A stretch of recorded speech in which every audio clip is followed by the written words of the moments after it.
અસર જ નથી થતી નહીં અજળ દેખો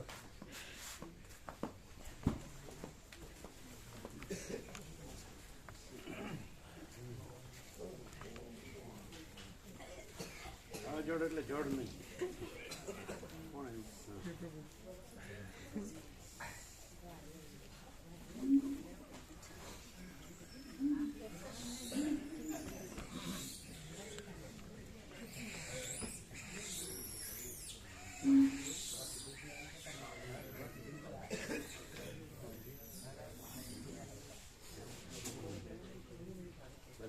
બધા બહુ ડાયા થઈ ગયા છે ખબર છે સ્માર્ટ ઇન્ટેલિજન્ટ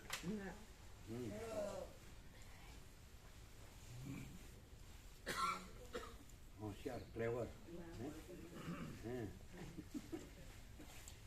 ઓલરાઉન્ડર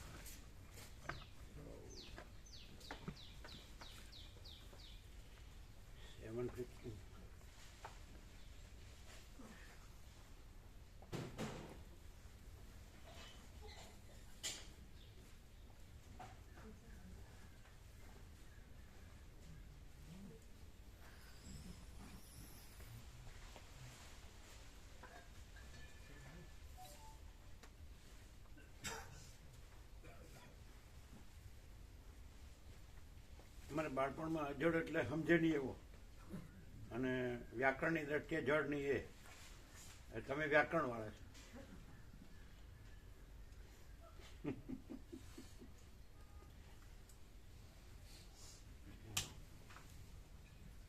પણ વ્યાકરણથી ચૈતન્ય ન થઈ જવાય અને ન સમજે એવો હોય એ પણ ચૈતન્ય હોય અણસમજણું હોય ને અમે બાળપણમાં એવા જ હતા તમે બહુ સમજણ થઈ ગયા ને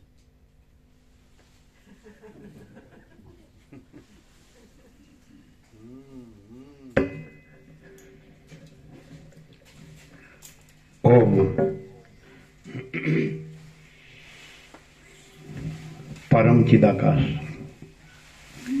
પરમ જ્યોતિ અખંડ જ્યોતિ મહાચિદાકાશ સ્વયં પ્રકાશ સંપૂર્ણ પ્રકાશ પૂર્ણ બ્રહ્મ અનંત તેજ ઘન અનંત ચિત ઘન પરમાકાશ કેવલ અનંત શુદ્ધ તેજ ઘન પરમાકાશ અખિલાત્મા પૂર્ણ બ્રહ્મ પરમાત્મા પરમ ચિદાકાશ પરમ જ્યોતિ અખંડ જ્યોતિ અનંત પૂર્ણ પરમ ચિદાકાશ परम शांति स्वयं सिद्ध स्वयं प्रकाश स्वयं पूर्ण स्वस्वरूप यही सब कुछ है इसके सिवा कुछ नहीं है शून्यभास अनंत कोटि महाकल्पो है ही नहीं महाचिदाकाश स्वयं प्रकाश संपूर्ण प्रकाश महाचिदाकाश ज्योति अनंत अखंड अभेद महाचिदाकाश ज्योति महातत्व महासामान्य महाचिदाकाश स्वसंवेद्य सहज निर्विकल्प महाचिदाकाश परम कैवल्य परम शांति परम चिदाकाश अनंत पूर्ण निरपेक्ष सत्य अनंत संपूर्ण अपरिग्रह निर्भ्रांत निरपेक्ष वशिष्ठराम उपशम प्रकरण राउंड 41मो राउंड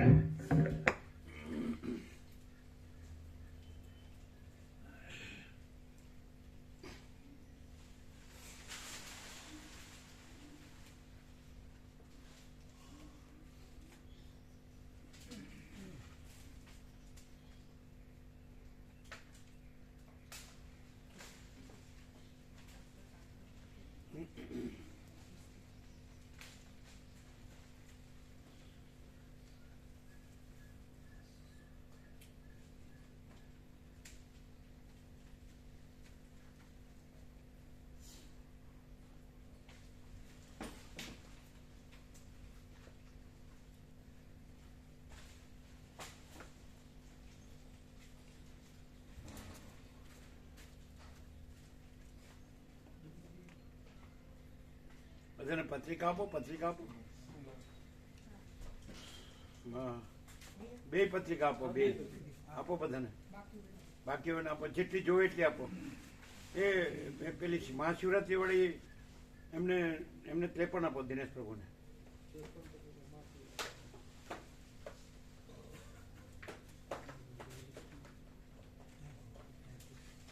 એ જેટલી જો એટલી આપજો. 35 દિવસની જે અખંડ છે, વેકેશન છે, અને જે નિવૃત્ત હોય એ લાભ લઈ શકે.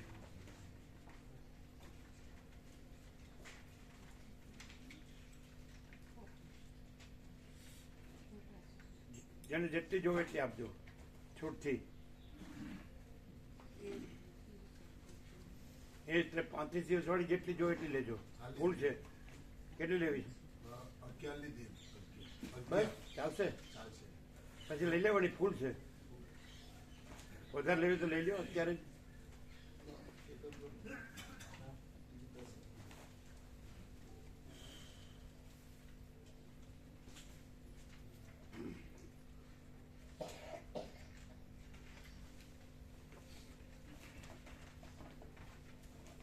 પાછી જોઈએ તો લેજો. ત્યાં થઈ ગયું તમારું ટ્રાન્સફર? થશે ને? થઈ જશે.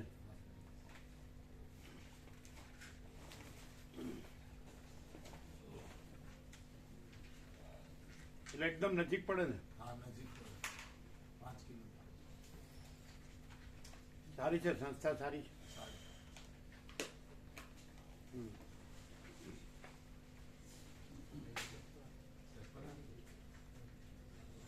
વધારે પછી જોતી હોય લેજો. એ બધી ફૂલ છે.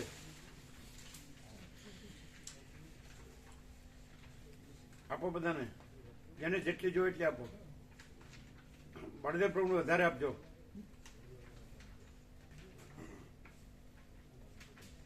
કારણ કે એમનું સર્કલ જેનું હોય ને એને અપાય વધારે, એટલે બધાને આપે.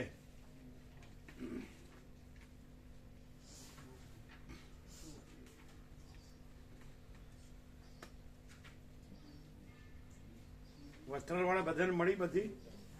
બધી મળી ને? હા, એમ તો વધારે લાગે. એ પણ અત્યારે ચાલશે? બધા આવશે ને ફૂલ? પછી ના, બીજી લેવાની. અત્યારે લેવી છે વધારે? ના, પણ તમારા જે સમાજના કામો છે બધા આવે છે બધા.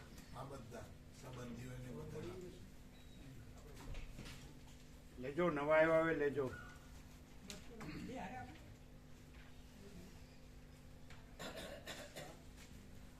જેને વધારે જોયું વધારે લેજો.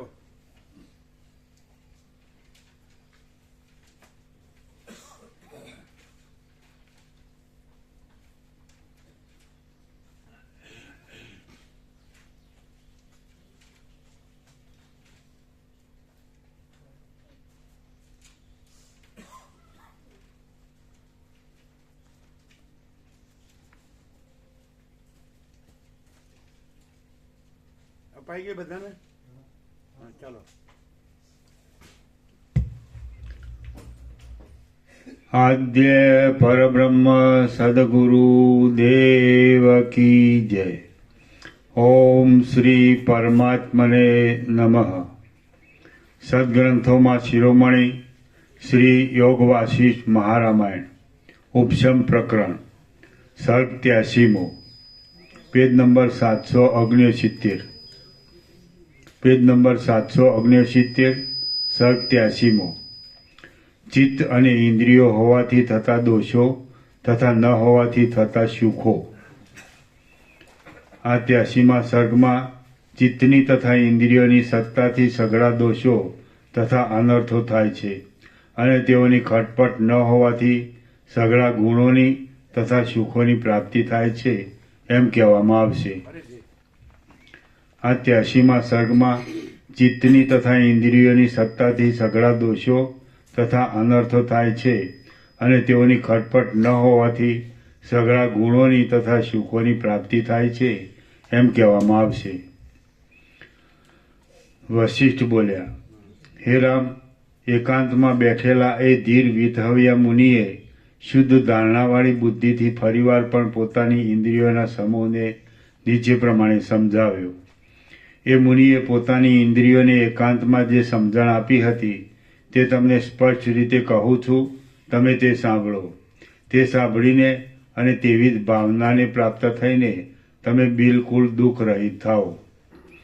વિધહવ્ય બોલ્યા, હે ઇન્દ્રિયો, આ તમારી પોતાની સત્તા કૌંસમાં વિદ્યમાનપણું જીવનના સમયમાં ઘણા ઘણા અનર્થો આપનારી છે અને મરણ થયા પછી પણ નરક આદિ ઘણા દુઃખો આપનારી છે.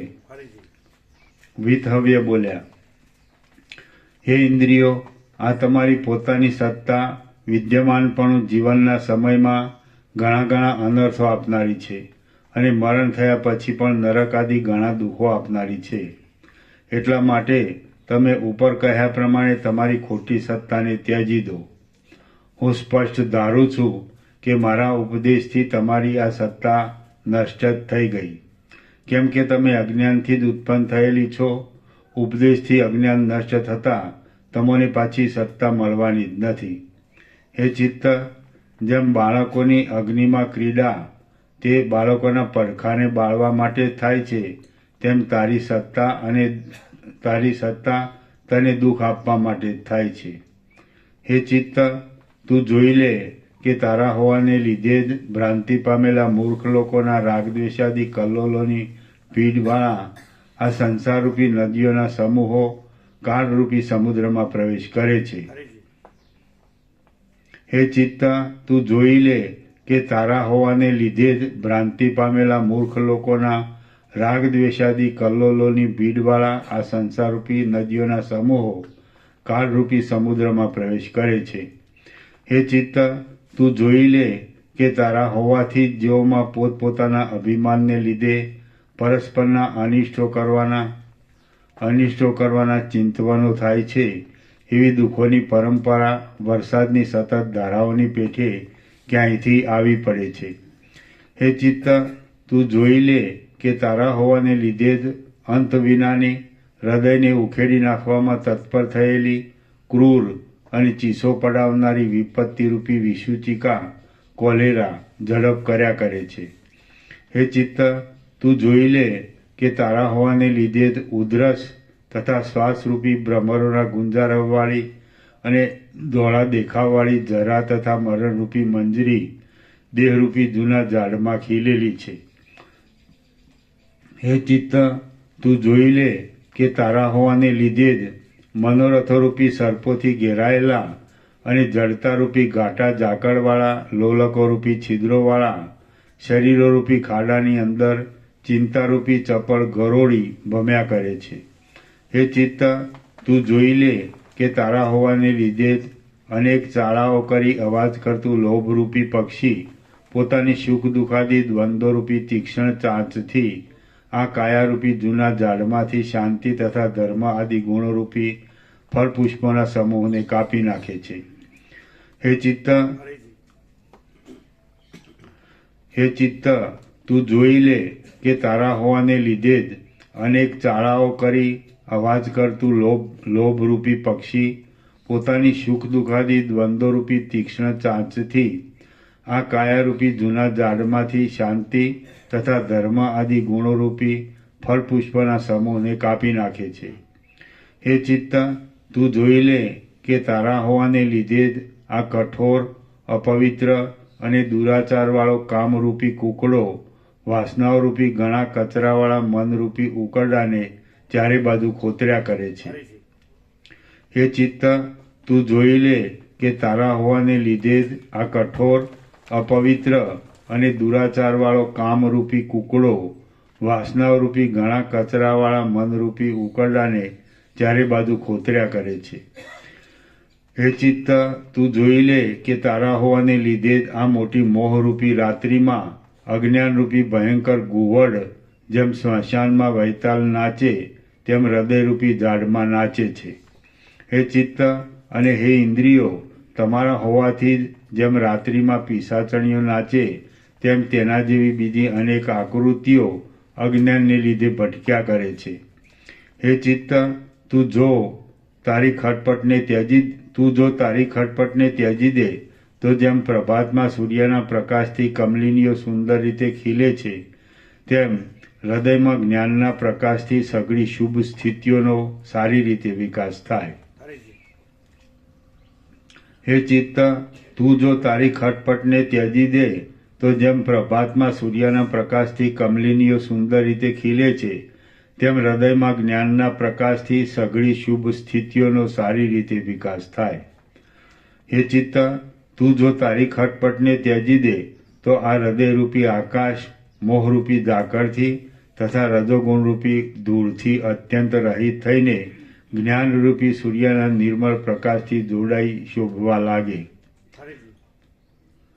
હે ચિત્ત, તું જો તારી ખટપટને ત્યજી દે તો આ હૃદયરૂપી આકાશ મોહરૂપી ઝાકળથી તથા રજોગુણરૂપી ધૂળથી અત્યંત રહિત થઈને જ્ઞાનરૂપી સૂર્યના નિર્મળ પ્રકાશથી જોડાઈ શોભવા લાગે. હે ચિત્ત, તું જો તારી ખટપટને ત્યજી દે તો સતત એક ધારે પડતી અને વાયુથી વ્યાકુળ થતી વરસાદની ધારાઓની જેમ લાંબા કાળ સુધી ખૂબ જ વિક્ષેપ આપનારા આ વિકલ્પોના સમૂહો આવી પડે નહીં. હે ચિત્ત, તું જો તારી ખટપટને ત્યજી દે તો સતત એક ધારે પડતી અને વાયુથી વ્યાકુળ થતી વરસાદની ધારાઓની જેમ લાંબા કાળ સુધી ખૂબ જ વિક્ષેપ આપનારા આ વિકલ્પોના સમૂહો આવી પડે નહીં. હે ચિત્ત, તું જો તારી ખટપટનો ત્યાગ કરે તો જેમ સર્વને આનંદ આપનારી શાંત અત્યંત પવિત્ર અને પ્રિય લાગે એવી મંજરી સારા વૃક્ષમાંથી ખીલી ઉઠે છે, તેમ સર્વને આનંદ આપનારી શાંત અત્યંત પવિત્ર અને પ્રિય લાગે એવી મૈત્રી હૃદયમાં પ્રકટ થાય. હે ચિત્ત, તું જો તારી ખટપટનો ત્યાગ કરે તો જેમ સર્વને આનંદ આપનારી શાંત અત્યંત પવિત્ર અને પ્રિય લાગે એવી મંજરી સારા વૃક્ષમાંથી ખીલી ઉઠે છે, તેમ સર્વને આનંદ આપનારી શાંત અત્યંત પવિત્ર અને પ્રિય લાગે એવી મૈત્રી હૃદયમાં પ્રકટ થાય.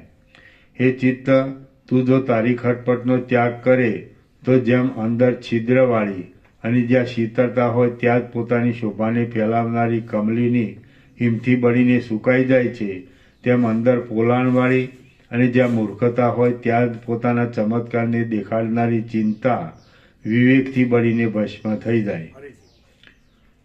હે ચિત્ત, તું જો તારી ખટપટનો ત્યાગ કરે તો જેમ અંદર છિદ્રવાળી અને જ્યાં શીતળતા હોય ત્યાં જ પોતાની શોભાને ફેલાવનારી કમલીની હિમથી બળીને સુકાઈ જાય છે, તેમ અંદર પોલાણવાળી અને જ્યાં મૂર્ખતા હોય ત્યાં જ પોતાના ચમત્કારને દેખાડનારી ચિંતા વિવેકથી બળીને ભસ્મ થઈ જાય. હે ચિત્ત, તું જો તારી ખટપટને છોડી દે તો જેમ વરસાદ શાંત થતા શરદ ઋતુના આકાશમાં સૂર્યનું મંડળ પ્રકટ થાય છે, તેમ અજ્ઞાનનો ક્ષય થતા હૃદયમાં જ્ઞાનનો પ્રકાશ પ્રકટ થાય છે. હે ચિત્ત, તું જો તારી ખટપટને છોડી દે તો જેમ વરસાદ શાંત થતા શરદ ઋતુના આકાશમાં સૂર્યનું મંડળ પ્રકટ થાય છે, તેમ અજ્ઞાનનો ક્ષય થતા હૃદયમાં જ્ઞાનનો પ્રકાશ પ્રકટ થાય છે. હે ચિત્ત, તું જો તારી ખટપટને ત્યજી દે તો વાયુ વિનાના સમુદ્રની પેઠે હૃદય સ્વચ્છ થાય, ઘણું ગંભીર થાય, ક્ષોભ વિનાનું થાય, પરાભવના કિરણોથી રહિત થાય અને સમાનતાને પ્રાપ્ત થાય. હે ચિત્ત, તું જો તારી ખટપટને ત્યજી દે તો વાયુ વિનાના સમુદ્રની પેઠે હૃદય સ્વચ્છ થાય, ઘણું ગંભીર થાય, ક્ષોભ વિનાનું થાય, પરાભવના કિરણોથી રહિત થાય અને સમાનતાને પ્રાપ્ત થાય. હે ચિત્ત, તું જો નાશ પામે તો જીવ પૂર્ણિમાના ચંદ્રની જેમ અમૃત સ્વચ્છતાના પૂરથી પરિપૂર્ણ સર્વદા આનંદમય અને અંદર શીતળ થઈને રહે. હે ચિત્ત, તું જો નાશ પામે તો જીવ પૂર્ણિમાના ચંદ્રની જેમ અમૃતના પૂરથી પરિપૂર્ણ સર્વદા આનંદમય અને અંદર શીતળ થઈને રહે. હે ચિત્ત, તું જો નષ્ટ થઈ જાય તો અજ્ઞાનનો નાશ થવાથી અંદર જ્ઞાનના પ્રકાશો સંપૂર્ણ પ્રકટ થાય અને તેથી સઘળું સ્થાવર જંગમ જગત બાધિત થઈને આત્માના એક દેશમાં જ રહે. હે ચિત્ત, તું જો નષ્ટ થઈ જાય તો અજ્ઞાનનો નાશ થવાથી અંદર જ્ઞાનના પ્રકાશો સંપૂર્ણ પ્રકટ થાય અને તેથી સગળું સ્થાવર જંગમ જગત બાધિત થઈને આત્માના એક દેશમાં જ રહે. હે ચિત્ત, તું જો નષ્ટ થઈ જાય તો આનંદરૂપ અને ભરપૂર આકારવાળા આત્મ સ્વરૂપની ભાવના થાય કે જે ભાવના આશાઓના પાશોને અનુસરનારા દેહાભિમાનીઓને થતી નથી. હે ચિત્ત, તું જો નષ્ટ થઈ જાય તો આનંદરૂપ અને ભરપૂર આકારવાળા આત્મ સ્વરૂપની ભાવના થાય કે જે ભાવના આશાઓના પાશોને અનુસરનારા દેહાભિમાનીઓને થતી નથી. હે ચિત્ત, તું જો નષ્ટ થઈ જાય તો જેમ બળી ગયેલા પાંદડામાં તેઓના રસો પાછા આવતા નથી તેમ નાશ પામેલા સંસારના જરા મરણરૂપી મોટા માર્ગોમાં પુરુષો પાછા આવે નહીં. હે ચિત્ત, તું જો નષ્ટ થઈ જાય તો જેમ બળી ગયેલા પાંદડામાં તેઓના રસો પાછા આવતા નથી તેમ નાશ પામેલા સંસારના જરા મરણરૂપી મોટા માર્ગોમાં પુરુષો પાછા આવે નહીં. હે ચિત્ત, તું જો નષ્ટ થઈ જાય તો આત્મારૂપી વૃક્ષમાં એવો લાંબો આરામ મળે કે જે મળ્યા પછી પાછું ભ્રમણ કરવું જ ન રહે. હે ચિત્ત, તું જો નષ્ટ થઈ જાય તો આત્મારૂપી વૃક્ષમાં એવો લાંબો આરામ મળે કે જે મળ્યા પછી પાછું ભ્રમણ કરવું જ ન રહે. હે સઘળી આશાઓવાળા ચિત્ત, તું જો નષ્ટ થઈ જાય તો સઘળી આશાઓ આપનાર બાબતનો નાશ થતાં ઉપર કહેલી અને બીજી પણ ઘણી ઘણી ગુણોની સંપત્તિઓ પ્રાપ્ત થાય. એ સઘળી આશાઓવાળા ચિત્ત, તું જો નષ્ટ થઈ જાય તો સઘળી આશાઓ આપનાર બાબતનો નાશ થતાં ઉપર કહેલી અને બીજી પણ ઘણી ઘણી ગુણોની સંપત્તિઓ પ્રાપ્ત થાય. એ ચિત્ત, એક તારા રહેવાનો પક્ષ અને બીજા તારા નષ્ટ થઈ જવાનો પક્ષ, એ પક્ષમાંનો જે પક્ષ લેવાથી પરમ કલ્યાણ તારા જોવામાં આવતું હોય તે પક્ષરૂપી ઉત્સવને સ્વીકારી લે. હે ચિત્ત, એક તારા રહેવાનો પક્ષ અને બીજા તારા નષ્ટ થઈ જવાનો પક્ષ, એ પક્ષમાંનો જે પક્ષ લેવાથી પરમ કલ્યાણ તારા જોવામાં આવતું હોય તે પક્ષરૂપી ઉત્સવને સ્વીકારી લે.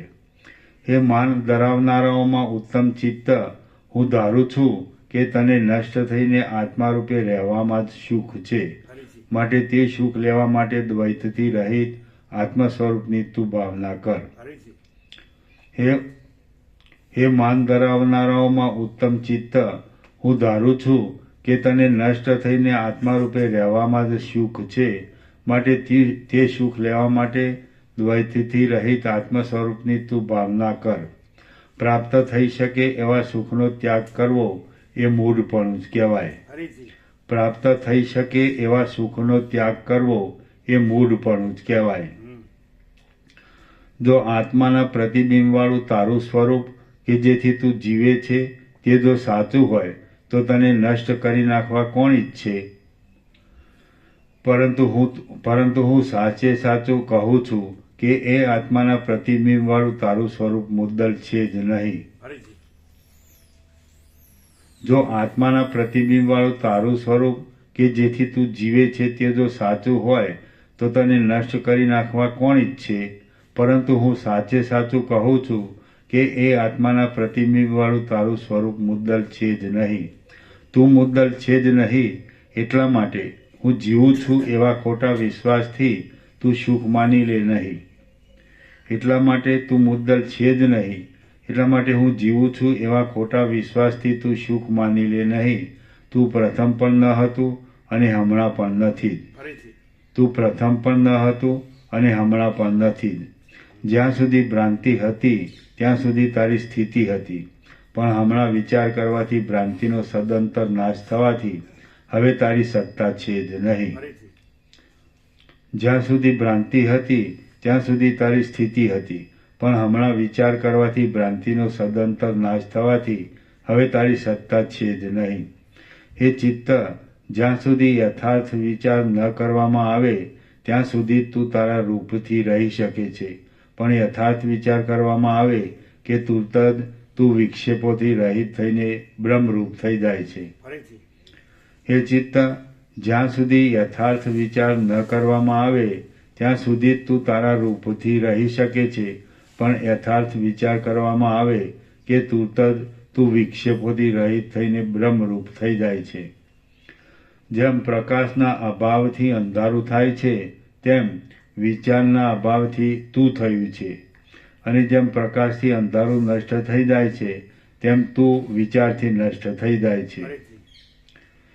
જેમ પ્રકાશના અભાવથી અંધારું થાય છે, તેમ વિચારના અભાવથી તું થયું છે. અને જેમ પ્રકાશથી અંધારું નષ્ટ થઈ જાય છે, તેમ તું વિચારથી નષ્ટ થઈ જાય છે. હે મિત્ર, આટલા કાળ સુધી હું અલ્પ વિવેકવાળો હતો, તેથી જ તારી વૃદ્ધિ થઈ હતી, કે જે વૃદ્ધિ દુઃખોના જ કારણરૂપ હતી. હે મિત્ર, આટલા કાળ સુધી હું અલ્પ વિવેકવાળો હતો, તેથી જ તારી વૃદ્ધિ થઈ હતી, કે જે વૃદ્ધિ દુઃખોના જ કારણરૂપ હતી. જેમ બાળકની આગળ તેની મૂળતાને લીધે સંકલ્પ માત્રથી વેતાલનો ભ્રમ વધતો જાય છે, તેમ મારી આગળ મારી મૂળતાને લીધે સંકલ્પ માત્રથી તારી વૃદ્ધિ થઈ હતી. અને તારી વૃદ્ધિથી જ સુખ દુઃખ આદિ અનેક દ્વંદ્વો જોવામાં આવતા હતા, કે જે દ્વંદ્વો સંસારમાં આદિ તથા અંતવાળા હોવાને લીધે મિથ્યા જ છે. જે વિવેકની કૃપાથી હમણાં મિથ્યારૂપ નષ્ટ થઈને તને અવિનાશી આત્મ સ્વરૂપ પ્રાપ્ત થયું છે, તે વિવેકને વારંવાર પ્રણામ કરું છું. જે વિવેકની કૃપાથી હમણાં મિથ્યારૂપ નષ્ટ થઈને તને અવિનાશી આત્મ સ્વરૂપ પ્રાપ્ત થયું છે, તે વિવેકને વારંવાર પ્રણામ કરું છું. હે ચિત્ત, તું પોતે પણ ઘણી રીતે સમજેલું છે, અને તને શાસ્ત્રોએ પણ ઘણી રીતે સમજાવેલું છે, કે જેથી તું ચિત્તપણાથી છૂટીને આત્મારૂપ થયેલું છે. હે ચિત્ત, તું પોતે પણ ઘણી રીતે સમજેલું છે, અને તને શાસ્ત્રોએ પણ ઘણી રીતે સમજાવેલું છે, કે જેથી તું ચિત્તપણાથી છૂટીને આત્મારૂપ થયેલું છે. તને તારા જૂના રૂપે આત્મ સ્વરૂપે સ્થિતિ પ્રાપ્ત થઈ, એ તારા કલ્યાણને માટે જ થઈ છે. હમણાં તું સઘળી વાસનાઓ વિનાનું થઈને બ્રહ્મરૂપ થયેલું છે. જેમ પ્રકાશના અભાવથી થયેલું અંધારું પ્રકાશ થતાં નષ્ટ થઈ જાય, તેમ વિવેકના અભાવથી ઉત્પન્ન થયેલું તારું ચિત્તપણું વિવેકથી નષ્ટ થઈ ગયું છે. જે અવિવેકથી ઉત્પન્ન થયેલો હોય તે વિવેકથી નષ્ટ થઈ જાય છે. હે ભલા ચિત્ત, તારી પોતાની ઈચ્છા નહીં હોવા છતાં પણ તારામાં વિચાર સ્થિર થયો છે, તેથી સઘળી રીતે આ તારો વિનાશ પ્રાપ્ત થયો છે, કે જેથી તને પરમ સુખની પ્રાપ્તિ થશે. હે ચિત્ત, હે ઇન્દ્રિયોના અધ્યક્ષ, હું સિદ્ધાંતની યુક્તિઓથી મારા સ્વરૂપને જાણીને સંસારના પાલને પામ્યો છું. હવે તારું ભલું થજો. હે ચિત્ત, તું પૂર્વે પણ ન હતું, હમણાં પણ નથી, અને હવે પછી પણ નહીં થશે.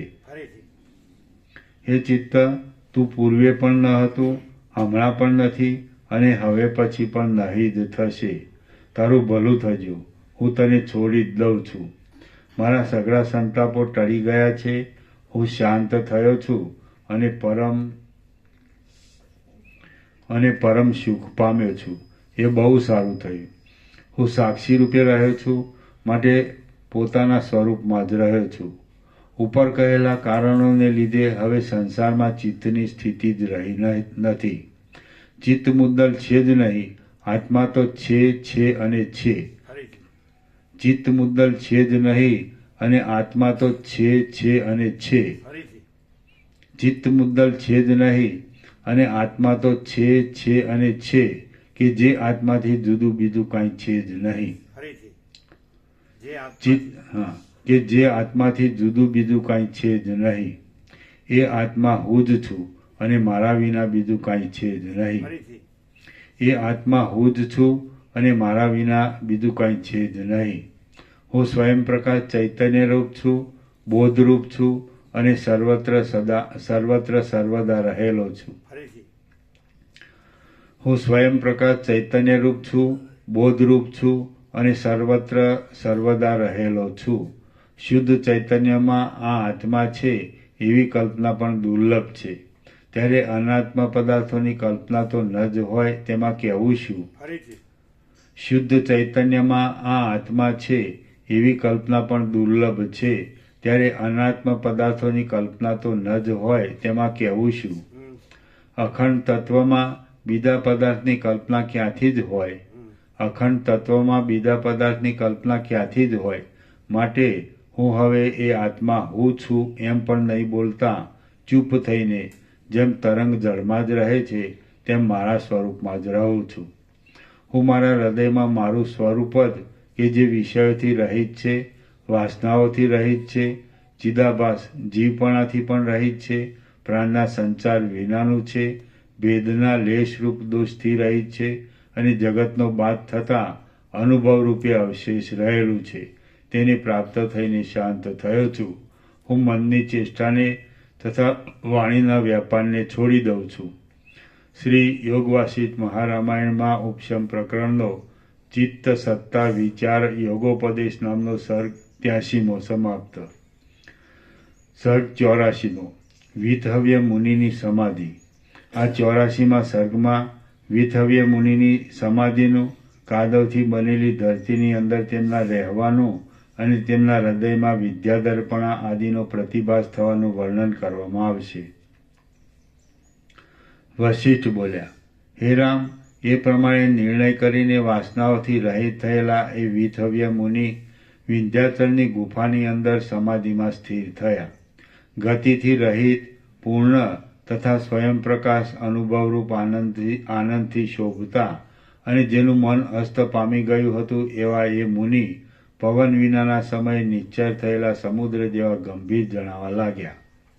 જેમ લાકડા બળી ગયા પછી જ્વાળાઓના સમૂહની ગતિ અગ્નિની અંદર જ શાંત થઈ જાય છે, તેમ વાસનાઓ બળી જવાને લીધે અનુક્રમે તેમની મન આદિ ઇન્દ્રિયો તેમની અંદર શાંત થઈ ગઈ. જેમ લાકડા બળી ગયા પછી જ્વાળાઓના સમૂહની ગતિ અગ્નિની અંદર જ શાંત થઈ જાય છે, તેમ વાસનાઓ બળી જવાને લીધે અનુક્રમે તેમની મન આદિ ઇન્દ્રિયો તેમની અંદર શાંત થઈ ગઈ. પૂરી રીતે નહીં મીંચાયેલા, પૂરી રીતે નહીં ઉઘડેલા, મીંચાયેલા ભાગોની અંદર રહેલા, ગતિ વિનાની પાંપણોવાળા અને જાણે નાસિકાની ટોચ ઉપર બંને પાસેથી સરખી રીતે પડતા થોડા થોડા પ્રકાશવાળા હોય એવા જણાતા તેમના નેત્રો અડધા ઉઘડેલા અને અડધા કળી રૂપે રહેલા કમળોની જેમ શોભવા લાગ્યા. કાયાને, મસ્તકને અને ડોકને સમાન રીતે અક્કડ રાખીને બેઠેલા એ મહાબુદ્ધિમાન વિથહવ્ય મુનિ જાણે પથરામાં કોતરાયેલી મૂર્તિ હોય અને જાણે ચિત્રમાં આલેખેલી મૂર્તિ હોય એવા સ્થિર દેખાવા લાગ્યા. જળાશય પાસેની વિંધ્યાચલની ગુફામાં એ રીતે સમાધિ ધારણ કરીને બેઠેલા એ મુનિને 300 વર્ષ એક ઘડીની પેઠે વીતી ગયા. જ્ઞાની અને ધ્યાની એવા એ વિથહવ્ય મુનિ એટલા કાળ સુધી સમાધિમાંથી જાગ્યા જ નહીં અને જીવનમુક્તપણાને લીધે તેમણે તે દેહને પણ છોડ્યો નહીં. યોગને જાણનારા એ ભાગ્યશાળી મુનિ એટલા કાળ સુધી વાદળાઓની મોટી ગર્જનાઓથી પણ જાગ્યા નહીં, વરસાદને લીધે થયેલા નવા નવા ધોધોની ગુગવાટીઓથી પણ જાગ્યા નહીં, મુરગિયા કરવા માટે આવતા આસપાસના રાજાઓના હાથીઓની ગર્જનાઓથી પણ જાગ્યા નહીં, પક્ષીઓની તથા વાંદરાઓની ચીચિયારીઓથી પણ જાગ્યા નહીં, જંગલી હાથીઓ વડે ઉખેડી નખાતા વૃક્ષો આદિના શબ્દોથી પણ જાગ્યા નહીં, સિંહોની ક્રોધ ભરેલી ગર્જનાઓથી પણ જાગ્યા નહીં, ઝરણાના ખળભળાટથી પણ જાગ્યા નહીં, ભયંકર તારાઓ પડવાના કડાકાઓથી પણ જાગ્યા નહીં, માણસોના મોટા કોલાહલથી પણ જાગ્યા નહીં, મદોન્મત્ત સરભ નામના પશુઓની પછાડોથી પણ જાગ્યા નહીં, પૃથ્વીનો કંપ થવાથી ઉથલ પાથલ થઈ જતા શિખરોના શબ્દોથી પણ જાગ્યા નહીં, વનને બાળતા દાવાનળોના શબ્દોથી પણ જાગ્યા નહીં, પાણીના પ્રવાહોથી માથા ઉપર પડીને કંપાવતા છતાં પણ જાગ્યા નહીં, ઉપરથી મોટા પથરાઓની અણીઓ વાગવાથી પણ જાગ્યા નહીં, ધરતીના કાદવથી ભરેલા પાણી પોતાની નીચે આવવાથી પણ જાગ્યા નહીં, કંપાયમાન થતા જળમાં પડેલા સૂર્યના પ્રતિબિંબો મોઢા ઉપર આવવાથી પણ જાગ્યા નહીં અને ગ્રીષ્મ ઋતુની અગ્નિ જેવી કઠોર ઉષ્ણતાથી પણ જાગ્યા નહીં. એ રીતે કાળ કેવળ આપોઆપ કોઈ જાતના ફળ વિનાનું વહી જતા અને જળના તરંગોની પેઠે કેટલાક વર્ષાકાળો વીતી જતા એ પર્વતની ગુફાની અંદર વરસાદના પાણીના પૂરે ઠેલી ઠેલીને નાખેલા કાદવની વધતી જતી જમાવટથી ધરતી ઊંચી થઈ જવાને લીધે એ મુનિ થોડા જ વર્ષોમાં તે ધરતીના ગર્ભની અંદર આવી ગયા. કાદવથી દબાયેલા ખભાઓવાળા એ મુનિ જેમ પર્વતની અંદર શિલા રહે છે તેમ તે ધરતીના સાંકડા પેટાળની અંદર પણ એમને એમ સ્થિર રહ્યા. ધરતીના ગર્ભમાં દબાઈ ગયેલા એ જીવનમુક્ત વિથવ્ય મુનિ 300 વર્ષ વીતી ગયા પછી પોતાની મેળે સમાધિમાંથી જાગૃત થયા. એટલા કાળ સુધી ધરતીથી દબાયેલા તેમના દેહને તેમના જીવાત્માએ જ પાળી રાખ્યો. પ્રાણ તો પોતાની ગતિ બંધ પડવાથી અત્યંત સૂક્ષ્મ થઈ ગયેલો હોવાને લીધે એ દેહને પાળી શકે એમ ન હતો. પછી એ મુનિના જીવાત્માએ અવશેષ રહેલું પ્રારબ્ધ ભોગવવા માટે હૃદયની અંદર અનુક્રમે વધારે પ્રકટ થઈ સ્થૂળપણાને પામી મનરૂપ થઈ હૃદયમાં જ કલ્પના માત્રથી નીચે પ્રમાણે ભોગો ભોગવ્યા. મનરૂપ થઈ હૃદયમાં જ કલ્પના માત્રથી નીચે પ્રમાણે ભોગો ભોગવ્યા.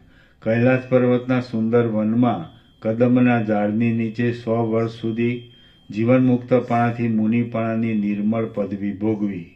તે પછી 100 વર્ષ સુધી જીવનમુક્તપણાથી નિશ્ચિંતપણે વિદ્યાધરની પદવી ભોગવી અને તે પછી 5 યુગ સુધી જેને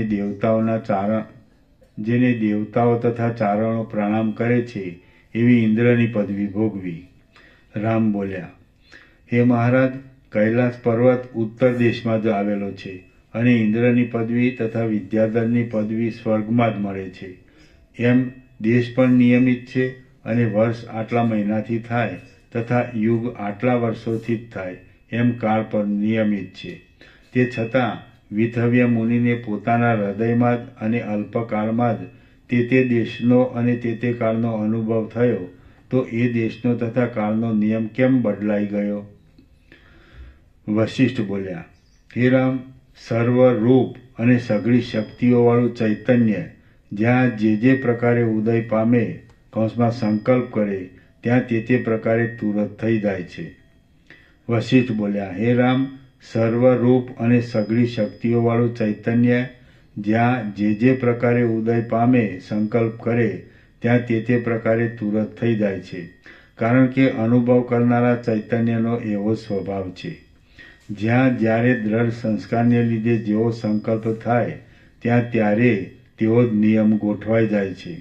કારણ કે દેશના તથા કાળ આદિના નિયમોના ક્રમો સંકલ્પમય જ છે. અત્યંત સૂક્ષ્મ નાડીના છિદ્રમાં અલ્પકાળમાં સંકલ્પને લીધે વિસ્તીર્ણ દેશકાળવાળા સ્વપ્નનો અનુભવ થાય છે. એ સર્વના જાણવામાં પણ છે. આ કારણને લીધે વિથવ્યે પોતાના હૃદયની અંદરના અનુભવરૂપ આકાશમાં અનેક પ્રકારના જગતો જોયા. આત્માના યથાર્થ બોધવાળા જીવનમુક્ત પુરુષોને આવા પ્રકારની જે વાસના હોય છે તે વાસના જ નથી. કારણ કે જ્ઞાનરૂપી અગ્નિથી તે ભૂંજાઈ ગયેલી હોય છે. આત્માના યથાર્થ બોધવાળા જીવનમુક્ત પુરુષોને આવા પ્રકારની જે વાસના હોય છે તે વાસના જ નથી. કારણ કે જ્ઞાનરૂપી અગ્નિથી તે ભૂંજાઈ ગયેલી હોય છે. ભૂંજાયેલા બીજમાં બીજ પણ હોય છે કે? વિથવ્ય મુનિએ ઇન્દ્રની પદવી ભોગવ્યા પછી 1 કલ્પ સુધી સદાશિવના પાર્ષદની પદવી ભોગવી કે જેમાં તેમને સઘળી વિદ્યાઓમાં નિપુણપણું તથા ત્રણેય કાળનું નિસંશય જ્ઞાન પ્રાપ્ત થયું હતું. જેને જેવી રીતનો દ્રઢ સંસ્કાર હોય તે તેવી રીતનું સઘળું દેખે છે. વિથવ્ય જીવન મુક્ત હતા તો પણ ભોગ આપનારા પ્રારબ્ધ કર્મે જાગ્રત કરેલા દ્રઢ સંસ્કારથી જ તેમને દેહના તથા ભોગ આદિના વિચિત્રપણાનો આભાસ થયો હતો. રામ બોલ્યા, હે મુનિઓમાં ઉત્તમ, જો વિથવ્ય મુનિની પેઠે જીવનમુક્ત પુરુષોને પણ દ્રઢ સંસ્કારને લીધે દેહ આદિના વિચિત્ર આભાસો થતા હોય તો તેઓને બંધ તથા મોક્ષના દેખાવો પણ થવા જોઈએ. વશિષ્ઠ બોલ્યા, હે રામ, આ જે કાંઈ જગત જોવામાં આવે છે તેને જીવનમુક્ત પુરુષો શાંત અને આકાશની પેઠે નિર્મળ બ્રહ્મ જ જાણે છે. માટે વશિષ્ઠ બોલ્યા, હે રામ, આ જે કાંઈ જગત જોવામાં આવે છે તેને જીવનમુક્ત પુરુષો શાંત અને આકાશની પેટે નિર્મળ બ્રહ્મ જ જાણે છે. માટે તેઓને બંધ મોક્ષના દેખાવો ક્યાંથી જ પ્રાપ્ત થાય? માટે તેઓને બંધ મોક્ષના દેખાવો ક્યાંથી જ પ્રાપ્ત થાય? જેમ બળી ગયેલું કપડું પ્રથમ જેવા જ આકારવાળું જોવામાં આવતું હોવા છતાં કશું કામ કરતું નથી, તેમ જીવનમુક્ત પુરુષોની દ્રષ્ટિથી મિથ્યા થઈ ગયેલું જગત પ્રારબ્ધના અવશેષપણાને લીધે દેખાતું હોવા છતાં પણ તેઓને બંધન આપનાર થતું નથી. જેમ બળી ગયેલું કપડું પ્રથમ જેવા જ આકારવાળું જોવામાં આવતું હોવા છતાં કશું કામ કરતું નથી, તેમ જીવનમુક્ત પુરુષોની દ્રષ્ટિથી મિથ્યા થઈ ગયેલું જગત પ્રારબ્ધના અવશેષપણાને લીધે દેખાતું હોવા છતાં પણ તેઓને બંધન આપનાર થતું નથી. આ ચૈતન્યરૂપી આકાશ કે જે પ્રદેશમાં જેટલો જે પ્રકારનો સંકલ્પ કરે છે તે પ્રદેશમાં તેટલા તે પ્રકારના વિશાળ દેખાવને પ્રાપ્ત થઈ ગયેલા જેવું જણાય છે. આમ બ્રહ્મરૂપ ચૈતન્ય સર્વને આત્મરૂપ માની લઈને ઘણા જગતોનો અનુભવ કરી ચૂક્યું છે અને ઘણા જગતોનો અનુભવ કરે છે. પૃથ્વીના પેટાળમાં દબાઈ રહેલા વિથવ્ય મુનિના ચૈતન્યમાં ખોટા જ ગોઠવાયેલા મોટા અસંખ્ય લોકોમાં જે અજ્ઞાની ઇન્દ્ર હતો તે હમણાં દીન નામના દેશમાં રાજા થયો છે અને તે આ ક્ષણમાં વનની અંદર મુરઘિયા કરવા આવ્યો છે. પદ્મકલ્પમાં વિથવ્યને સદાશિવના ગણની પદવી મળી હતી. તે સમયમાં કૈલાસના વનના કુંજમાં તેની ક્રીડા કરવાનો હંસ હતો. તે હમણાં ભીલ લોકોનો રાજા થઈને રહ્યો છે અને તે સમયમાં સોરઠ દેશનો જે અજ્ઞાની રાજા હતો તે હમણાં આંધ્ર દેશના ઘણા વૃક્ષોવાળા ગામડામાં રહ્યો છે. રામ બોલ્યા, વિથવ્યાના જોવામાં આવેલી એ સૃષ્ટિઓ જો વિથવ્યાના મનથી થયેલી હોય તો તેઓમાં જે ઇન્દ્ર તથા હંસ આદિ પ્રાણીઓ દેખાયા હતા તેઓ પણ ભ્રાંતિ માત્ર જ હોવા જોઈએ, અને જો તેઓ ભ્રાંતિ માત્ર જ હોય તો ચેતનવાળા હોવા કેમ ઘટે? વશિષ્ઠ બોલ્યા, હે રામ, વિથવ્યે જોયેલા જગતની પેઠે આ તમારા જોવામાં આવતું જગત પણ ભ્રાંતિ માત્ર જ છે. તે છતાં આ જગતના પ્રાણીઓ ચેતનાવાળા કેમ દેખાય છે? જેમ આ જગતના પ્રાણીઓ ચેતનાવાળા છે તેમ જ તે જગતના પ્રાણીઓ પણ ચેતનાવાળા જ હતા. હે રામ, આ જગત પણ ચૈતન્ય માત્ર છે અને કેવળ મનની ભ્રાંતિને લીધે જુદા આકારવાળા જેવું જણાય છે. તેમજ તે જગત પણ ચૈતન્ય માત્ર જ હતું અને કેવળ મનની ભ્રાંતિને લીધે જુદા આકારવાળા જેવું જણાયું હતું. હે રામ, વાસ્તવિક રીતે જોતા તો એ જગત પણ ન હતું અને આ જગત પણ નથી જ. આ કે તે કોઈ પણ મુદ્દલ નહીં જ હોવાને લીધે આ જગત તે જગત જેવું નથી અને તે જગત આ જગત જેવું ન હતું. તમે જે આ જગત જુઓ છો તે મુદ્દલ છે જ નહીં. જે કાંઈ જગત દેખાય છે તે કેવળ બ્રહ્મ જ પ્રકાશે છે. જે કાંઈ જગત દેખાય છે, હા, હે રામ, વાસ્તવિક રીતે જોતા તો એ જગત પણ ન હતું અને આ જગત પણ નથી જ. આ કે તે કોઈ પણ મુદ્દલ નહીં જ હોવાને લીધે આ જગત તે જગત જેવું નથી અને તે જગત આ જગત જેવું ન હતું. તમે જે આ જગત જુઓ છો તે મુદ્દલ છે જ નહીં. જે કાંઈ જગત દેખાય છે તે કેવળ બ્રહ્મ જ પ્રકાશે છે. ભૂતકાળનો, વર્તમાનકાળનો અને ભવિષ્યકાળનું આ જગત બ્રહ્મરૂપ છે અને વિથવ્યને દેખાયેલું જગત પણ બ્રહ્મરૂપ જ હતું. આ જે કાંઈ દ્રશ્યરૂપ જગત છે તે સગળું બ્રહ્મરૂપ અધિષ્ઠાનમાં મનથી કલ્પાયેલું છે. આવા પ્રત્યક્ષ દેખાતા રૂપવાળું જગત જ્યાં સુધી બ્રહ્મરૂપ અધિષ્ઠાનમાં કલ્પિત છે એમ જાણવામાં ન આવે ત્યાં સુધી વજ્રના ગર્ભ જેવું દ્રઢ થઈ પડે છે અને જાણવામાં આવે કે તુરત જ બ્રહ્મરૂપ થઈ જાય છે. આ જે કાંઈ દ્રશ્યરૂપ જગત છે તે સગળું બ્રહ્મરૂપ અધિષ્ઠાનમાં મનથી કલ્પાયેલું છે. આવા પ્રત્યક્ષ દેખાતા રૂપવાળું જગત જ્યાં સુધી બ્રહ્મરૂપ અધિષ્ઠાનમાં કલ્પિત છે એમ જાણવામાં ન આવે ત્યાં સુધી વજ્રના ગર્ભ જેવું દ્રઢ થઈ પડે છે અને જાણવામાં આવે કે તુરત જ બ્રહ્મરૂપ થઈ જાય છે.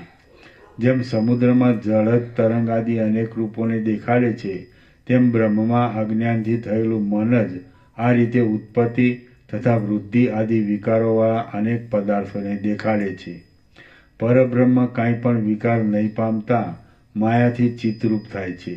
ચિત્ત જ વારંવાર મનન કરવાથી મન એ નામને પ્રાપ્ત થાય છે, અને તે મને જ આ જગતને ફેલાવ્યું છે. ફરીથી પરબ્રહ્મ પરબ્રહ્મ કાંઈ પણ વિકાર નહીં પામતા માયાથી ચિત્તરૂપ થાય છે.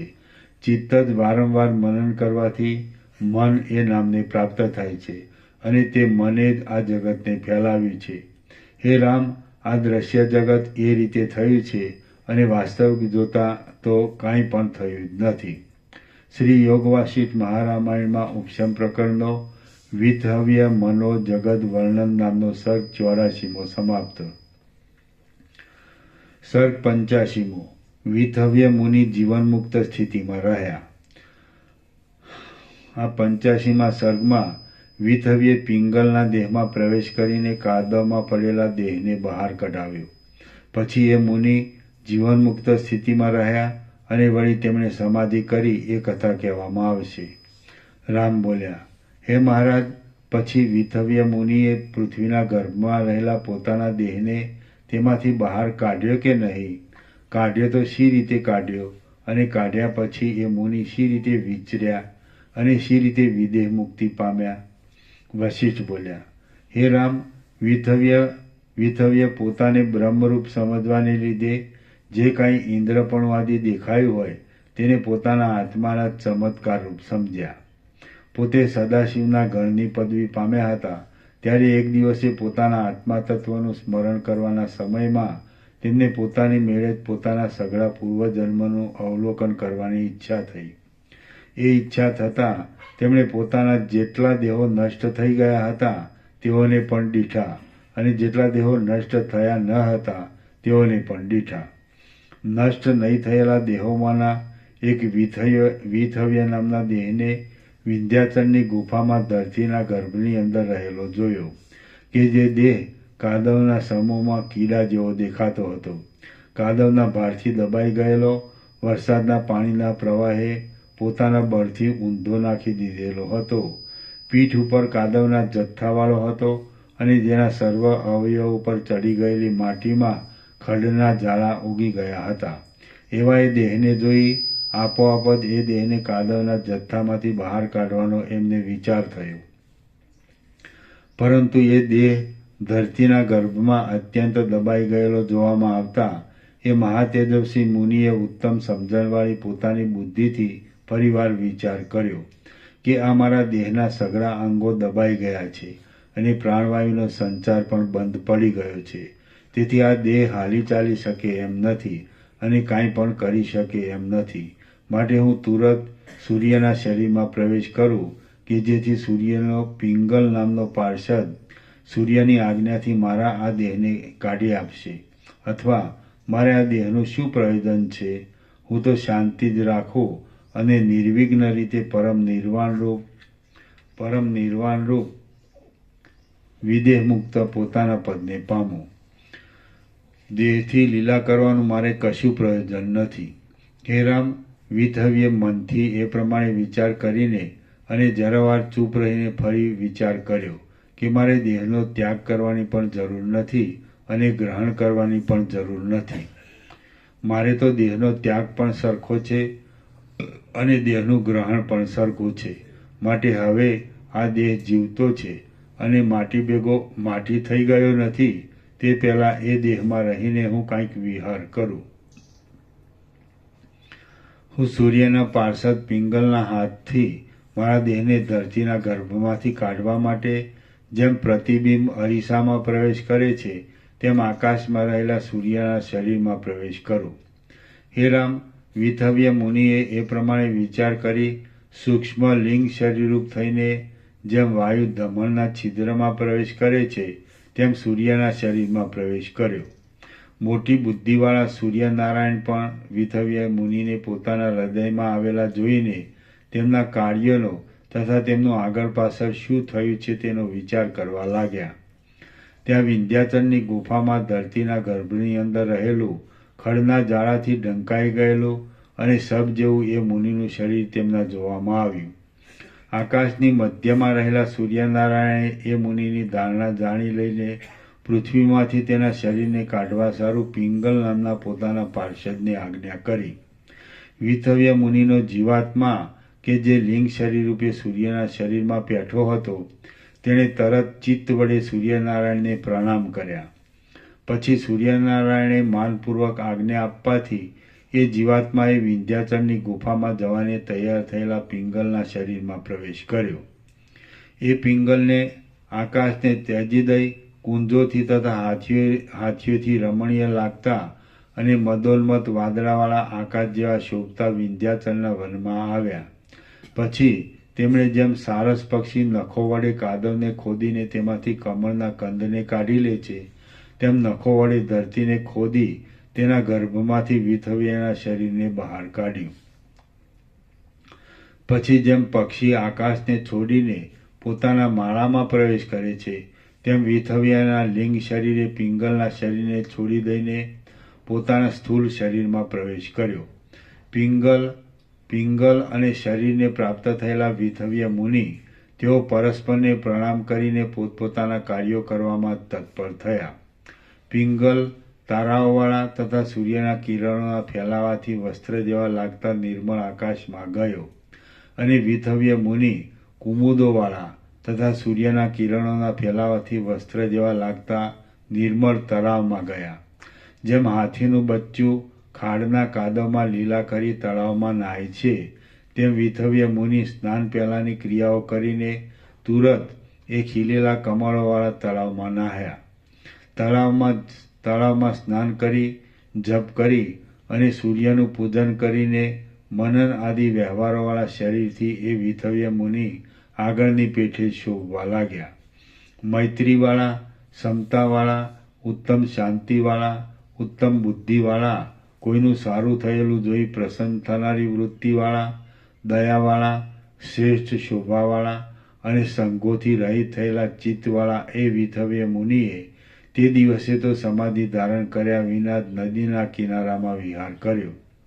શ્રી યોગવાસિષ્ઠ મહારામાયણમાં ઉપશમ પ્રકરણનો વિથવ્ય પૂર્વ શરીર પ્રાપ્તિ યોગ નામનો સર્ગ 85મો સમાપ્ત. સર્ગ 86મો. વિથવ્યે રાગદ્વેષાદીને છેલ્લા પ્રણામો કરી તેમનો ત્યાગ કર્યો. આ 86મા સર્ગમાં વિથવ્યે 6 રાત્રિ સુધી સમાધિ કરી.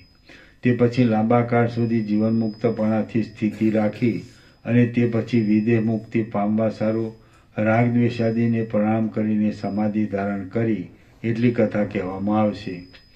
વશિષ્ઠ બોલ્યા, હે રામ, સાયંકાળ થયો ત્યારે એ વિથવ્ય મુનિએ ફરીવાર મનને એકાગ્ર કરવા માટે વિંધ્યાચળની જાણીતી કોઈ વિશાળ ગુફામાં પ્રવેશ કર્યો. ગુફામાં પ્રવેશ કરીને આત્માના અનુસંધાનને નહીં છોડનારા અને જેમણે જગતનો સારાસાર જોઈ લીધો હતો એવા તે વિથવ્ય મુનિએ ઇન્દ્રિયોના તથા ચિત્તના સંબંધમાં નીચે પ્રમાણે વિચાર કર્યો. વિથવ્ય બોલ્યા, સ્વગત, ઇન્દ્રિયોને તો પ્રથમ જ સારી પેઠે ત્યજી દીધી છે, માટે હવે ઇન્દ્રિયોના સંબંધમાં ફરીવાર લાંબી ચિંતા કરવાની આવશ્યકતા નથી. જગત છે કે નથી એવા પ્રકારની કલ્પનાને કુમળી લતાની પેઠે તોડી નાખી સાક્ષીભૂત ચૈતન્યનો આશ્રય કરી દ્રઢ આસન વાળીને પર્વતના શિખર જેવો અવિચળ થઈને રહો. જીવતા છતાં પણ અજ્ઞાનીઓની દ્રષ્ટિથી શબ જેવો રહો.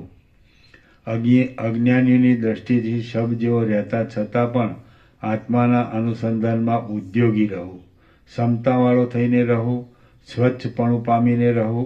એક રસ ચૈતન્ય માત્ર રૂપે રહો. જાગતા પણ દ્વૈતને નહીં જોનાર થઈને રહો. દ્વૈતને નહીં જોનાર છતાં પણ સ્વરૂપના અનુભવમાં સાવધાન રહો અને કાયાની અંદર સઘળા મન આદિના વ્યાપારોને બંધ પાડીને સ્વરૂપનું અવલંબન કરીને રહો. એકાંતમાં ઝાડના ઠૂઠાની પેઠે સ્થિરતાથી બેસીને રાગદ્વેષાદી રોગોનો ત્યાગ કરીને સર્વમાં વ્યાપક અને કલ્પનાઓથી રહિત બ્રહ્મરૂપ પરમ પદમાં જ હું રહું. વશિષ્ઠ બોલ્યા, હે રામ, એ પ્રમાણે વિચાર કરીને વિથવ્ય મુનિ 6 દિવસ સુધી સમાધિમાં રહ્યા. પછી જેમ સૂઈ ગયેલો પ્રવાસી જન તુરત જાગે તેમ એ મુનિ સમાધિમાંથી તુરત જાગ્યા. પછી જાગ્રતમાં પણ સમાહિતના જેવી સ્થિતિથી રહેલા એ મહાતપસ્વી વિતવ્ય મુનિએ લાંબા કાળ સુધી જીવનમુક્તપણાથી વિહાર કર્યો.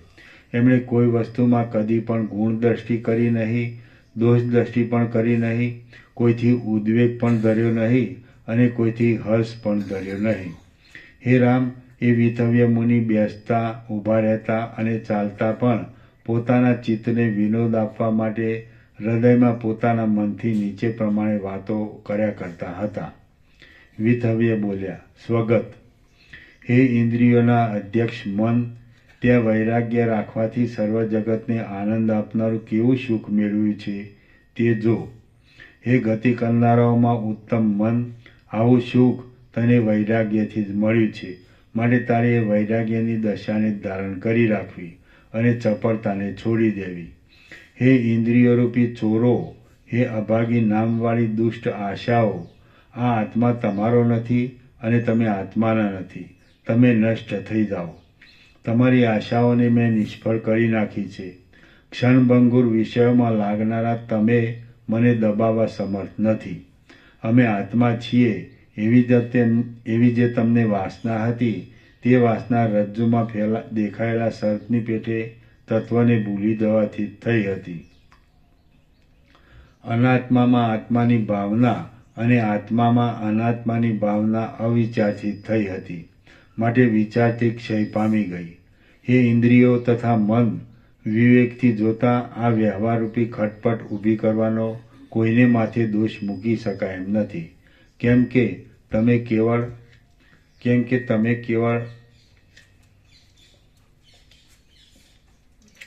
પરતંત્ર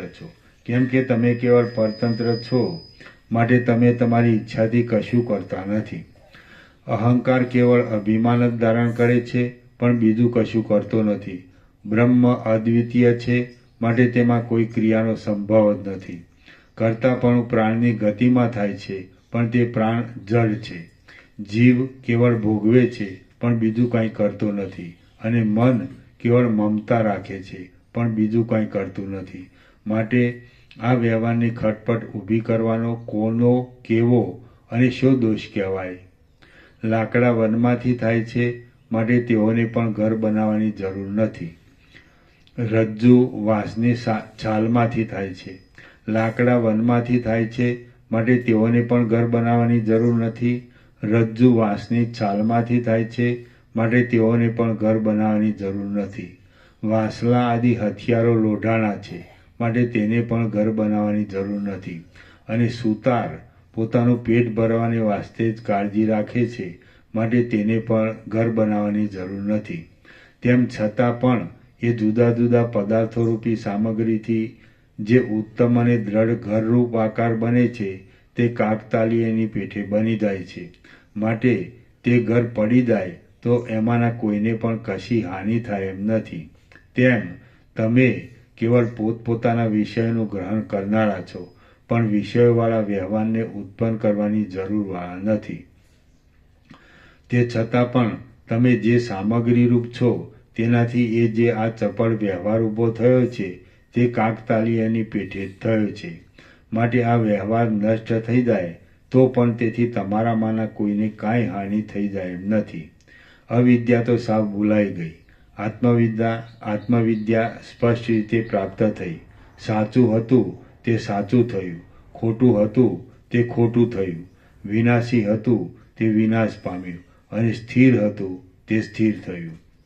વશિષ્ઠ બોલ્યા, હે રામ, એ મહાતપસ્વી વિતવ્ય નામના મોટા મુનિ આવી રીતના વિચારથી જીવન મુક્તપણે ઘણા વર્ષો સુધી રહ્યા, જેમાં ચિત્ત નષ્ટ થઈને પાછું કદી પણ ઉત્પન્ન થતું નથી અને મૂઢતા અત્યંત દૂર જાય છે. તે પૂર્ણાનંદ પદમાં એ મુનિ સર્વદા રહેતા હતા.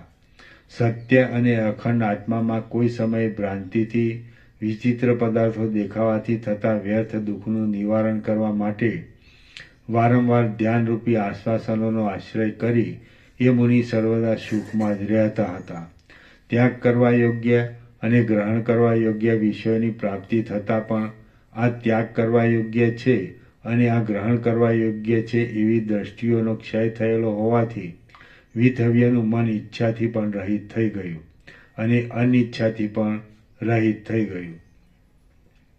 વિદેહ કૈવલ્યની પ્રાપ્તિ કે જે જન્મોના તથા કર્મોના પરમ અંતરૂપ છે તેનો સમય થતાં અવશેષ રહેલા પ્રારબ્ધનો ક્ષય થતાં પ્રતિભાસ રૂપે રહેલા સંસારનો પણ ત્યાગ કરીને બ્રહ્મ રસરૂપી રસ પીવાની નવી ઉત્કંઠાથી તે મુનિએ સહ્યાદ્રીની એક સુવર્ણમય ગુફામાં પ્રવેશ કર્યો. પાછો જગતરૂપી જાળનો સમાગમ જ ન થાય એવી રીતે જગતરૂપી જાળનું અવલોકન કરીને એ ગુફામાં પદ્માસન વાળી સ્થિરપણાથી બેસીને એ મુનિ પોતાથી પોતામાં જ નીચે પ્રમાણે બોલ્યા. વિથવ્ય બોલ્યા, સ્વગત, હે રાગ તું ટળી જા, હે દ્વેષ તું પણ ટળી જા. મેં સંસારમાં તમારી સાથે ઘણા કાળ સુધી રમી લીધું. હે ભોગો, હું તમને પ્રણામ કરું છું. જેમ રમાડનારાઓ બાળકને રમાડે તેમ તમોએ મને સંસારમાં કરોડો જન્મો સુધી રમાડ્યો છે. જેણે આ પરમ પવિત્ર નિર્વાણ પદથી પણ મને બોલાવી દીધી હતી તે વિષય સુખને હું વારંવાર નમસ્કાર કરું છું.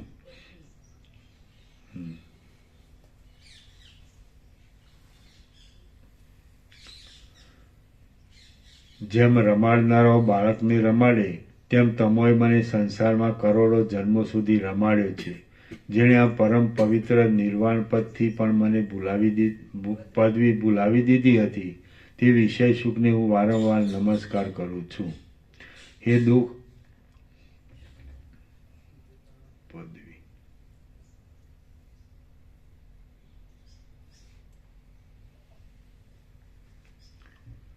હે દુઃખ, મેં તારાથી અત્યંત તપીને આદરપૂર્વક આ આત્માને શોધી કાઢ્યો છે. માટે મને આ સુમાર્ગ બતાવનારો ગુરુ તું જ છે. તેથી હું તને પણ વારંવાર પ્રણામ કરું છું. હે દુઃખ, તું દુઃખ એવું નામ ધરાવે છે, પણ તારા તત્વનો વિચાર કરતા તું અધિષ્ઠાન રૂપે સુખદાયી આત્મા જ છે અને તારી કૃપાથી જ મને આ શીતળ પદવી પ્રાપ્ત થઈ છે. માટે હું તને પ્રણામ કરું છું. હે સંસારમાં નિસાર જીવનવાળા મિત્ર, દેહ તારું કલ્યાણ થજો. કોઈ દિવસે તારે અને મારે જુદું પડવું જ પડે એ નિયમ જ છે. માટે મારા જુદા પડવાથી તારે કશો ખેદ ધરવો નહીં. હવે અમે અમારા સ્થાનમાં જઈએ છીએ. આ લિંગ શરીરની સાથે હું સેંકડો જન્મો સુધી રહ્યો છું, પણ આજ મારા સ્વાર્થને માટે જુદો પડું છું. અહો, પ્રાણીઓના સ્વાર્થોની ગતિ વિચિત્ર જ છે. હે મિત્ર લિંગદેહ, તું કે જે મારા લાંબા કાળનો બાંધવ છે તેને હું છોડી દઉં છું. એ મારો અપરાધ નથી, કેમ કે તે જ આત્મજ્ઞાન મેળવીને તારે હાથે જ તારી હાનિ કરી છે. તે આત્મજ્ઞાન મેળવીને તારો પોતાનો જ નાશ કર્યો છે. તને કોઈ બીજાએ તોડી નાખ્યો નથી, પણ તે જ હાથે કરીને પોતાને તૂટવું પડે એવું કામ કર્યું છે.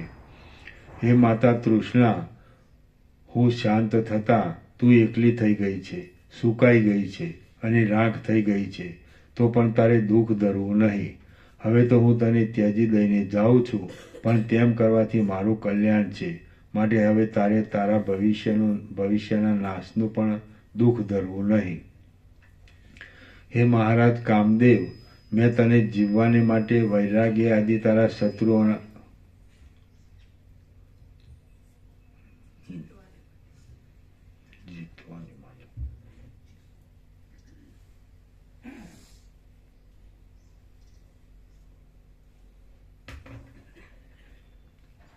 હે મહારાજ કામદેવ, મેં તને જીતવાને માટે વૈરાગ્ય આદિ તારા શત્રુઓના સેવનો કર્યા છે, તો મારા એ અપરાધોની ક્ષમા કરવી. હવે હું સંપૂર્ણ શાંતિમાં જાઉં છું.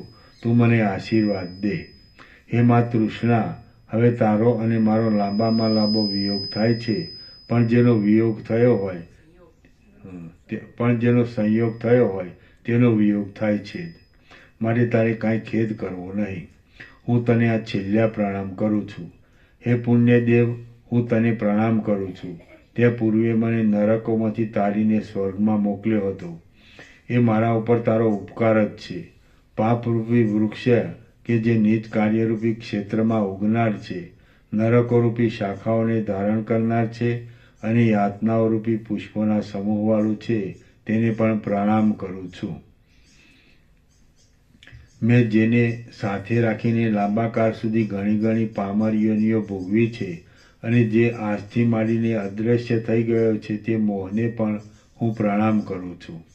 પોલા વાંસોના શબ્દોરૂપી મધુર વચનો બોલનારી અને પાંદડારૂપી વસ્ત્રોવાળી આ ગુફારૂપી જોગણ કે જે સમાધિના સમયોમાં મને સહાયતા આપતી હતી, તેને હું પ્રણામ કરું છું. હે ગુફા, હું સંસારરૂપી માર્ગમાંથી ખેદ પામતા તું મને આશ્વાસન આપનારી, સઘળી લાલચોને હરનારી અને પરમ સ્નેહવાળી સખી થઈ હતી. સઘળા સંકટોથી મૂંઝાઈને મેં સમાધિના વિઘ્નોની બીકથી નાસીને શોકનો નાશ કરવા માટે તારો જ આશ્રય લીધો હતો. માટે તું મારી ઉત્તમ સખી હતી. હે દંડ, તે ગણપણમાં મારી ઘણી સહાયતા કરી છે અને સર્પ આદિના ભયોમાં, વિષમ પ્રદેશમાં, ખાડાઓમાં તથા કુંજોમાં મારા હાથને ટેકા આપેલા છે, માટે હું તમને પ્રણામ કરું છું. હે સ્થૂળ દેહ, રુધિર આદિથી ખરડાયેલા આંતરડારૂપી તંતુઓવાળું આ તારું અસ્થિપિંજર કે જેમાં રુધિર આદિ વિના બીજો કશે સાર નથી, તેને લઈને તું જતો રહે. તારા સ્નાન કરવાના પ્રકારો કે જેઓ મળ આદિથી જળને દૂષિત કરનારા જ હતા, તેઓને પણ પ્રણામ કરું છું. તારા વ્યવહારોને હું પ્રણામ કરું છું અને વ્યવહારોને માટે તારી જે દોડધામ હતી તેને પણ પ્રણામ કરું છું. હે પ્રાણવાયુઓ, તમે મારા જૂના સહજ મિત્રો છો, માટે અનુક્રમે આજ હું તમને પણ પ્રણામથી માન આપું છું. તમારું ભલું થજો. હું જાઉં છું. મેં તમારી સાથે ઘણી ઘણી યોનિઓમાં વિચિત્ર ભ્રમણ કર્યા હતા. પર્વતોની કુંજોમાં આરામ લીધા હતા, પરલોકમાં નિવાસ કર્યા હતા, નગરોમાં તથા સિદ્ધ ક્ષેત્રમાં ક્રીડાઓ કરી હતી, પર્વતોમાં નિવાસ કર્યા હતા, કામકાજના વિલાસોમાં પ્રવૃત્તિઓ કરી હતી અને જુદા જુદા માર્ગોમાં પ્રવાસો કર્યા હતા. મેં બ્રહ્માંડની અંદર તમને સાથે રાખ્યા વિના કાંઈ પણ કર્યું નથી. કાંઈ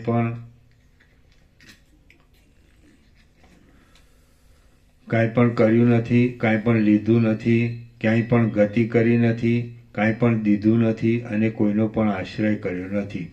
હવે તમે પોતપોતાના માર્ગે જાઓ. હે પ્યારા પ્રાણવાયુઓ, હું તમારાથી છૂટો પડીને જાઉં છું. હે સઘળા મન તથા ઇન્દ્રિયો આદિ સંબંધીઓ, આ સંસારના માર્ગમાં ભરતી પછી ઓટ હોય છે, ચડતી દશાઓના અંતે પડતી દશાઓ હોય છે અને સંયોગોના અંતે વિયોગો પણ હોય જ છે. આ મારી ચક્ષુ ઇન્દ્રિય સૂર્યના મંડળમાં પ્રવેશ કરો, ઘ્રાણ ઇન્દ્રિય પૃથ્વીમાં પ્રવેશ કરો, પ્રાણવાયુ ત્વચા ગતિવાળા વાયુમાં પ્રવેશ કરો, ક્ષોત્ર ઇન્દ્રિય આકાશમાં પ્રવેશ કરો અને રસના ઇન્દ્રિય જળમાં પ્રવેશ કરો. જેમ મંદરાચલ નીકળી જતા સમુદ્ર શાંત થયો હતો, જેમ સૂર્ય અસ્ત પામતા દિવસ શાંત થઈ જાય છે, જેમ શરદ ઋતુમાં મેઘ શાંત થાય છે, જેમ પ્રલયકાળમાં બ્રહ્માંડ શાંત થાય છે, જેમ લાકડા બળી જતા અગ્નિ શાંત થાય છે અને જેમ તેલ બળી જતા દીવો શાંત થાય છે, તેમ હું સઘળા સંકલ્પોથી રહિત થઈ ઓમકારની છેલ્લી અર્ધમાત્રાથી જણાતા પોતાના સ્વરૂપમાં પોતાથી શાંત થાઉં છું. 2 મિનિટ.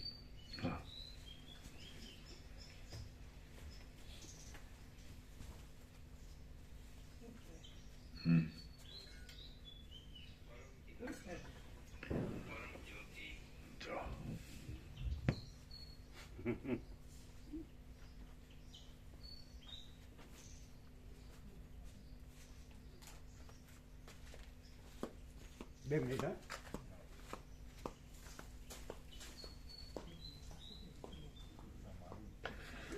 જેમ મંદરાચલ નીકળી જતા સમુદ્ર શાંત થયો હતો, જેમ સૂર્ય અસ્ત પામતા દિવસ શાંત થઈ જાય છે, જેમ શરદ ઋતુમાં મેઘ શાંત થાય છે, જેમ પ્રલયકાળમાં બ્રહ્માંડ શાંત થાય છે, જેમ લાકડા બળી જતા અગ્નિ શાંત થાય છે, જેમ પ્રલયકાળમાં બ્રહ્માંડ શાંત થાય છે, જેમ પ્રલયકાળમાં બ્રહ્માંડ શાંત થાય છે, જેમ લાકડા બળી જતા અગ્નિ શાંત થાય છે અને જેમ તેલ બળી જતા દીવો શાંત થાય છે, તેમ હું સઘળા સંકલ્પોથી રહિત થઈ ઓમકારની છેલ્લી અર્ધમાત્રાથી જણાતા પોતાના સ્વરૂપમાં પોતાથી જ શાંત થાવ છું. મારામાંથી સઘળા કાર્યોની પરંપરાઓ જતી રહી છે. મારી સ્થિતિ સઘળા દ્રશ્યોની દશાઓથી રહિત થઈ છે. મારી બુદ્ધિ લાંબા ઉચ્ચારેલા ઓમકારથી બ્રહ્મરંધ્રમાં જે શાંતિ થાય છે તેને અનુસરીને શાંત થઈ છે. અને હું હવે અવશેષ રહેલા પ્રારબ્ધે ટકાવી રાખેલા અવિદ્યાના લેશથી પણ રહિત થઈને રહ્યો છું. ફરીથી અને હું હવે હા ઉપર હા ઉપરથી મારી બુદ્ધિ લાંબા ઉચ્ચારેલા ઓમકારથી બ્રહ્મરંધ્રમાં જે શાંતિ થાય છે તેને અનુસરીને શાંત થઈ છે. અને હું હવે અવશેષ રહેલા પ્રારબ્ધે ટકાવી રાખેલા અવિદ્યાના લેશથી પણ રહિત થઈને રહ્યો છું. શ્રી યોગવાસિષ્ઠ મહારામાયણમાં ઉપશમ પ્રકરણનો ઇન્દ્રિય વર્ગ નિરાકરણોપદેશ નામનો સર્ગ 86મો સમાપ્ત. સર્ગ 87મો. વિથવ્ય મુનિ વિદેહ મુક્ત થયા. આ 87મા સર્ગમાં જે ક્રમથી ઓમકારના અંતનો આશ્રય કરીને વિથવ્ય મુનિ વિદેહ મુક્ત થયા તે ક્રમ કહેવામાં આવશે. વશિષ્ઠ બોલ્યા, હે રામ, પછી નીચેના ક્રમ પ્રમાણે ઊંચા સ્વરથી ઓમકારનું લાંબુ ઉચ્ચારણ કરતા એ વિથવ્ય મુનિ કલ્પનારૂપી તૃષ્ણાઓની શાંતિના ક્રમથી છઠ્ઠી તથા સાતમી ભૂમિકાને પ્રાપ્ત થઈને પોતાના હૃદયમાં જ બ્રહ્મને પ્રાપ્ત થયા. સંન્યાસી થયેલા એ મુનિએ અકાર, ઉકાર, મકાર અને અર્ધમાત્રા એ ભેદોથી ઓમકારનું સ્મરણ કરવા માંડ્યું. બ્રહ્મમાં જગતના અધ્યારોપની રીતિથી અને અપવાદની રીતિથી બ્રહ્માંડની અંદર રહેલા અને સંકલ્પોના વિસ્તારથી જ કલ્પાયેલા બહારના તથા અંદરના સઘળા સ્થૂળ સૂક્ષ્મ ભોગોને ત્યજી દઈને અવિનાશી શુદ્ધ બ્રહ્મ સ્વરૂપનું અવલોકન કર્યું. સ્થૂળ તથા સૂક્ષ્મ ભાગોને ભાગવત શું તો ભાગવત પ્રભુ ભાગવત છું પણ અમે ભોગો વાંચ્યા. અને ભોગો જ આવે ને. બ્રહ્મમાં જગતના અધ્યારોપની રીત ભૂખ નહીં હૈ. બ્રહ્મમાં જગતના અધ્યારોપની રીતિથી અને અપવાદની રીતિથી બ્રહ્માંડની અંદર રહેલા અને સંકલ્પના વિસ્તારથી જ કલ્પાયેલા બહારના તથા અંદરના સઘળા સ્થૂળ સૂક્ષ્મ ભાગોને ત્યજી દઈને અવિનાશી શુદ્ધ બ્રહ્મ સ્વરૂપનું અવલોકન કર્યું. અને જેમ પવન ગંધનો ત્યાગ કરી દે તેમ ઓમકારના લાંબા ઉચ્ચારણરૂપી તંતુની સાથે ઇન્દ્રિયોનો તથા શબ્દ આદિ તન્માત્રાઓનો ત્યાગ કરી દીધો. જેમ ચિંતામણી પોતાના સ્વરૂપમાં ક્ષોભ પામ્યા વિનાનો જ રહે છે, તેમ પોતાના સ્વરૂપમાં ક્ષોભ પામ્યા વિના રહેલા એ વિથવ્ય મુનિ પૂર્ણિમાના ચંદ્રની જેમ, ભ્રમણથી શાંત થયેલા મંદ્રાચળની જેમ, કુંભારના ઘરમાં ભ્રમણથી અટકાવેલા ચાકની જેમ અને પવન વિનાના સમુદ્રની જેમ શાંત, અચળ, વેગથી રહિત અને અત્યંત નિર્મળ દેખાવા લાગ્યા. જો શરદ ઋતુનો આકાશ તેજથી તથા અંધકારથી પણ રહિત હોય, સૂર્યથી, ચંદ્રથી તથા તારાઓથી પણ રહિત હોય અને ધુમાડાથી, વાદળાથી તથા રજથી પણ રહિત હોય, તો તે આકાશની એ મુનિને ઉપમા આપી શકાય.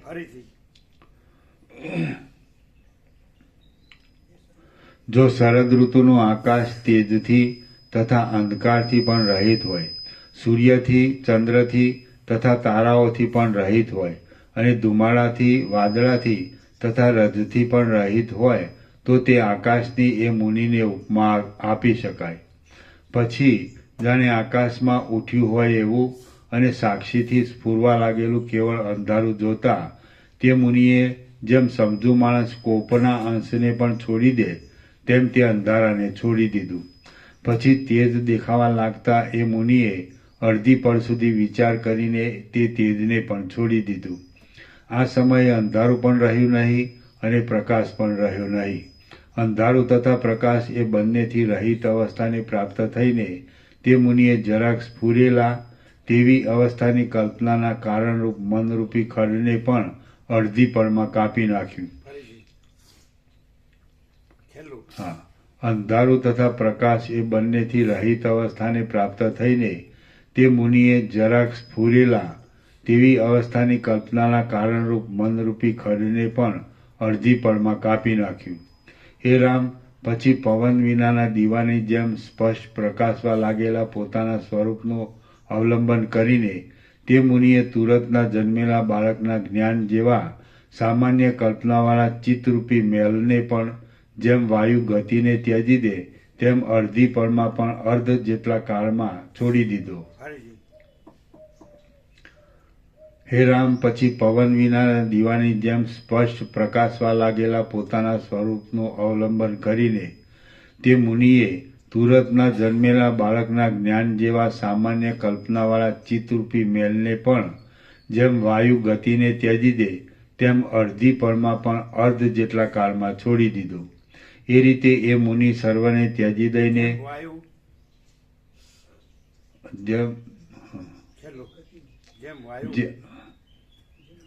તે મુનિએ તુરતના જન્મેલા બાળકના જ્ઞાન જેવા સામાન્ય કલ્પનાવાળા ચિત્તરૂપી મેલને પણ જેમ વાયુ ગતિને ત્યજી દે તેમ અડધી પળમાં પણ અર્ધ જેટલા કાળમાં છોડી દીધો.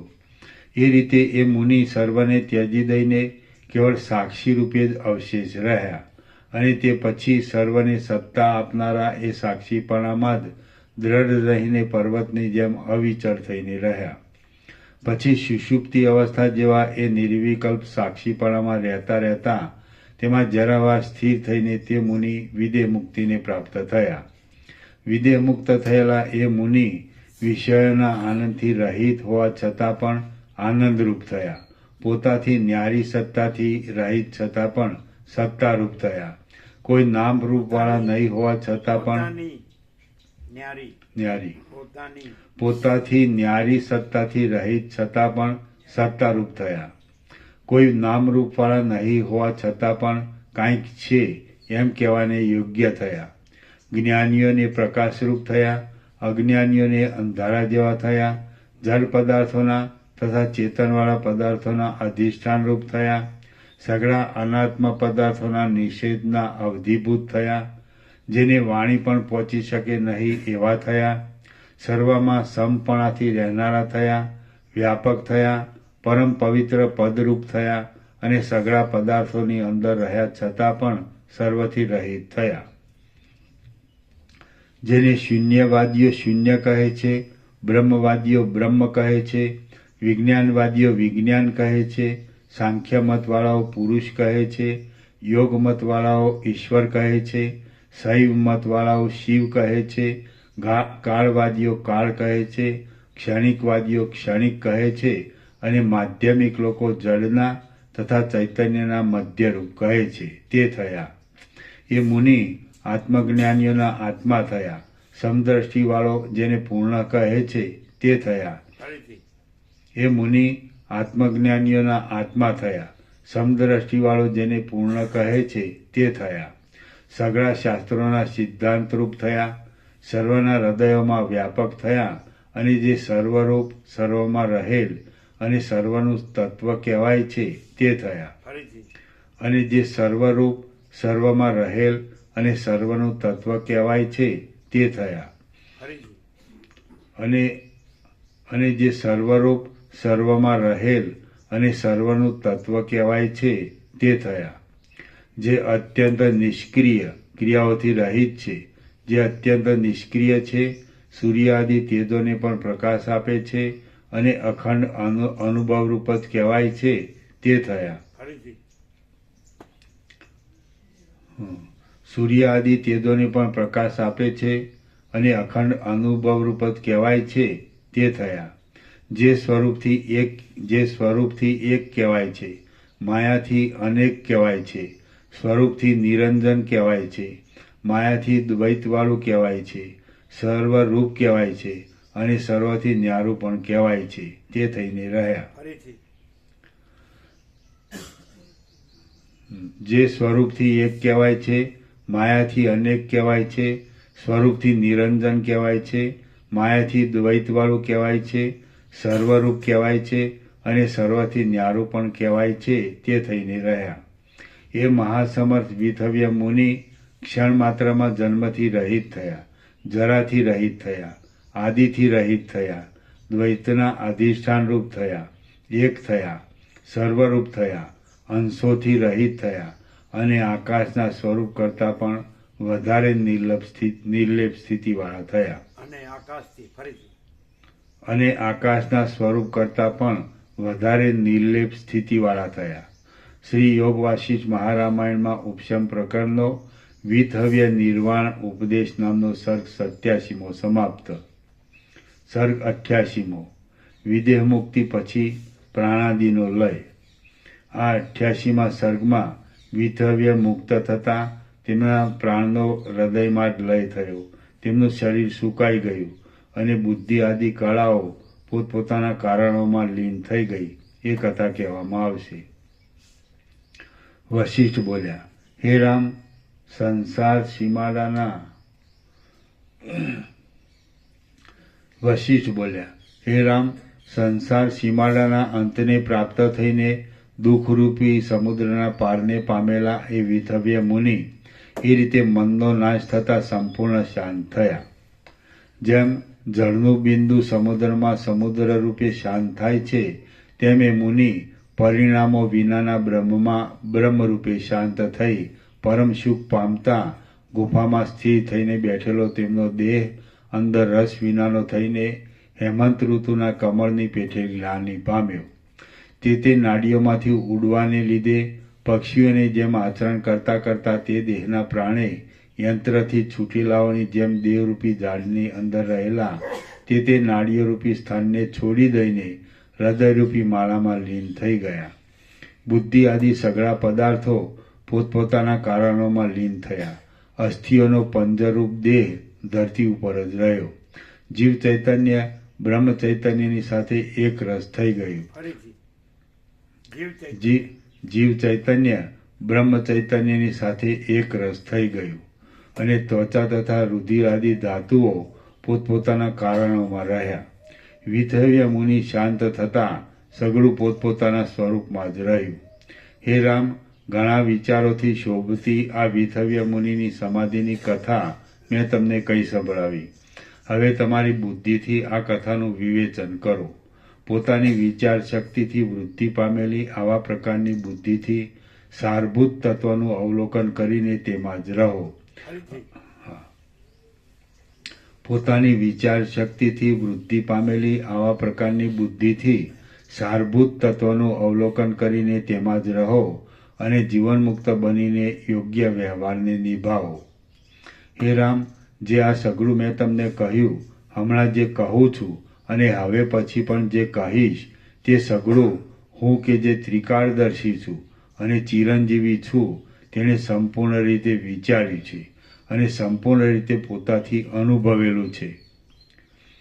હે રામ, જે આ સઘળું મેં તમને કહ્યું, હમણાં જે કહું છું અને હવે પછી પણ જે કહીશ, તે સઘળું હું કે જે ત્રિકાળદર્શી છું અને ચિરંજીવી છું, તેણે સંપૂર્ણ રીતે વિચાર્યું છે અને સંપૂર્ણ રીતે પોતાથી અનુભવેલું છે. હે મોટી બુદ્ધિવાળા રામ, આ નિર્મળ વિચારનું અવલંબન કરીને ઉત્તમ જ્ઞાનને મેળવો. હે મોટી બુદ્ધિવાળા રામ, આ નિર્મળ વિચારનું અવલંબન કરીને ઉત્તમ જ્ઞાનને મેળવો, કેમ કે જ્ઞાનથી જ મુક્તિ મળે છે. કેમ કે જ્ઞાનથી જ મુક્તિ મળે છે. જ્ઞાનથી જ દુઃખ દૂર થાય છે. જ્ઞાનથી જ મુક્તિ મળે છે. જ્ઞાનથી જ દુઃખ દૂર થાય છે. જ્ઞાનથી જ અજ્ઞાનનો ક્ષય થાય છે અને જ્ઞાનથી જ પરમ સિદ્ધિ મળે છે. હે મોટી બુદ્ધિવાળા રામ, આ નિર્મળ વિચારનું અવલંબન કરીને તમે ઉત્તમ જ્ઞાનને મેળવો, કેમ કે જ્ઞાનથી જ મુક્તિ મળે છે. જ્ઞાનથી જ દુઃખ દૂર થાય છે. જ્ઞાનથી જ અજ્ઞાનનો ક્ષય થાય છે અને જ્ઞાનથી જ પરમ સિદ્ધિ મળે છે. હે રામ, એ સઘળા લાભો જ્ઞાન વિના બીજા કોઈ સાધનથી મળતા નથી. મહામુનિ વિતહવ્યે જ્ઞાનથી જ સઘળી આશાઓને સંપૂર્ણ રીતે કાપી નાખીને ચિત્તરૂપી સઘળા પર્વતને કાપી નાખ્યો હતો. વિતહવ્યે પોતાના હૃદયમાં અનુભવેલા સંકલ્પમય જગતની અંદરના સૂર્યના પિંગલ નામના પાર્ષદે આ જગતની પૃથ્વીની અંદર રહેલા વિથવ્યના શરીરને બહાર કાઢવું એ કેમ સંભવે? સ્વપ્નની કોદાળીઓથી જાગ્રતની પૃથ્વી ખોદાવી સંભવે જ નહીં એવી શંકા રાખશો નહીં. કેમ કે વિથવ્યના જીવાત્માએ જે સંકલ્પમય જગતનો અનુભવ કર્યો હતો તે આ જગત હતું કે જે આપણા જોવામાં આવે છે. આપણી આંખોથી જોવામાં આવે એવા જે એ વિથવ્ય મુનિ હતા તે આપણું મન જ હતું. કેમ કે આપણું મન જ તું અને હું ઇત્યાદિ રૂપે દેખાય છે. જે મન છે તે જ આ સઘળું જગત છે. માટે તેમાં ભિન્નપણું અને અભિન્નપણું શું હોય? હે રામ, અવિદ્યા આદિ સઘળા મળોથી, ઇન્દ્રિયોરૂપી વિકારોથી, ત્રણેય દેહરૂપી ઉપાધિઓથી તથા પ્રિય આદિના સંગોથી રહિત થયેલા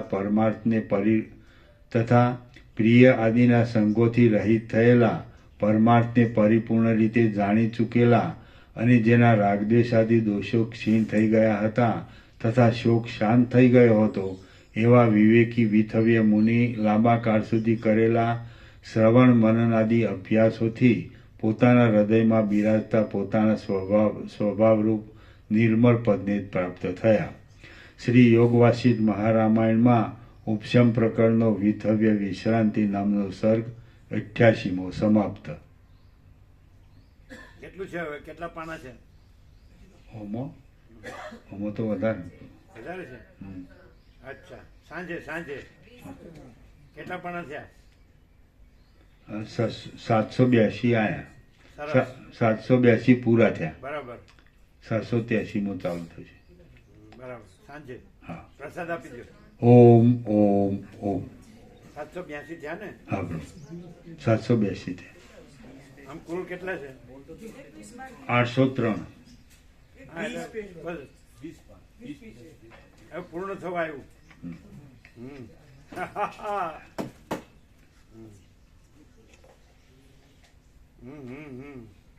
803, હા 82, હા 18 ને 3 21. હા. વાહ.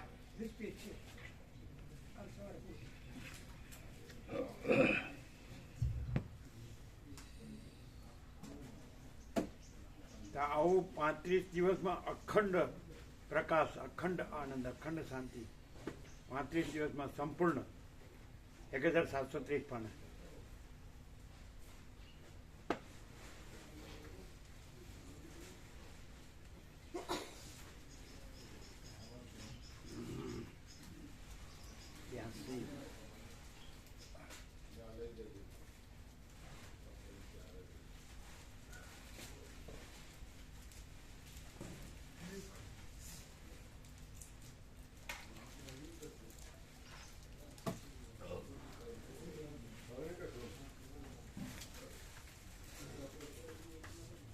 તમારે વધારે લેવી લઈ જજો. પત્રિકા કેટલી? 12 લીધી.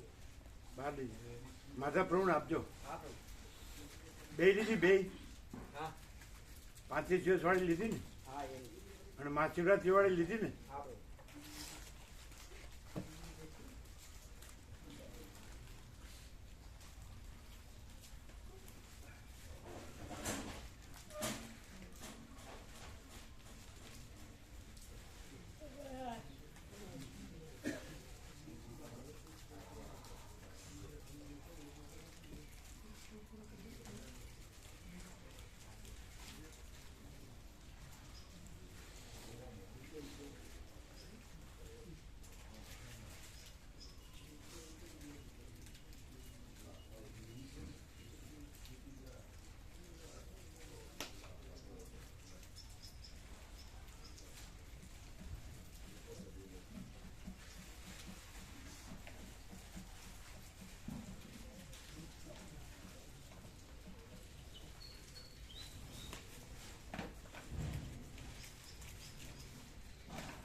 સવારે બધા પ્રસાદ લઈ લીધો કે બાકી છે બધા?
લાભ જ્યાં મળે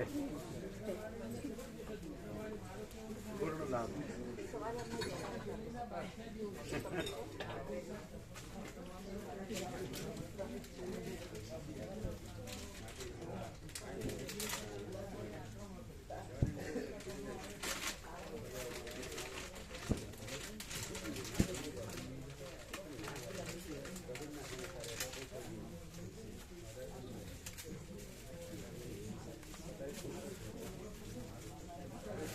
પ્રભુ તો રોજ આવે છે, પેલા ખેતરમાં છે. સવારે સવારે મળ્યા હતા. સવારે હોવા પત્રિકાઓ લીધી વધારે આપીને એમને લીધી હતી. તમે લીધી આજ વધારે હજી આપી ના તો બીજાને આપવા દો. લઈ દઈએ. આપો આપો ક્યાં ગયા આ લઈએ કેતનભાઈ બધાને આપજો. દસેક લેતા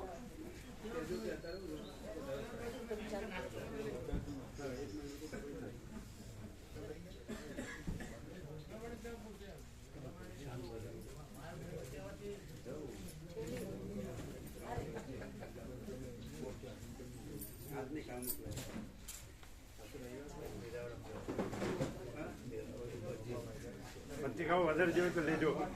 છે ફૂલ મહાશિવરાત્રી.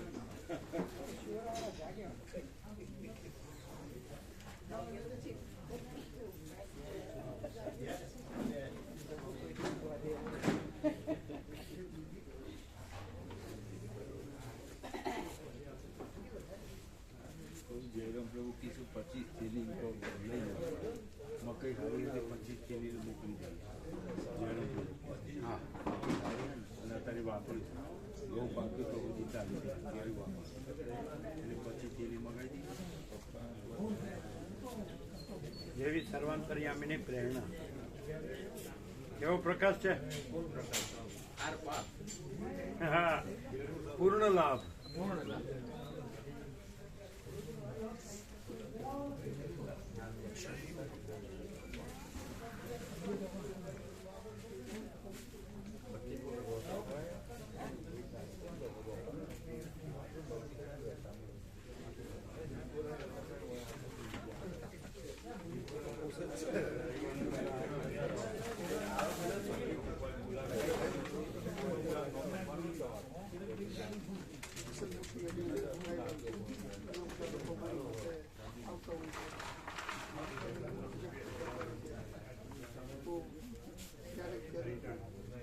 અહીંયા આ સરળ શ્રવણમાં લાવો એટલે બધી શાંતિ થઈ જાય. પછી પ્રકાશમાં સંપૂર્ણ શાંતિ છે. બીજું બધું છે એમાં ભ્રાંતિ છે એને કાંઈ નથી. દુઃખ જ છે શાંતિ. અને આ પ્રકાશમાં પરમ શાંતિ પરમ આનંદ. આમાં આવવું પડે. પત્રિકા જોવે એટલે લઈ જાઓ. પત્રિકાઓ લઈ જાઓ અને જેને લાવો જેને હોય એની શાંતિથી. આનાથી આ જ છે બધું. આનાથી બીજો ઉપાય નહીં. બીજી બધી ભ્રાંતિ ખોટી એ કાંઈ નથી.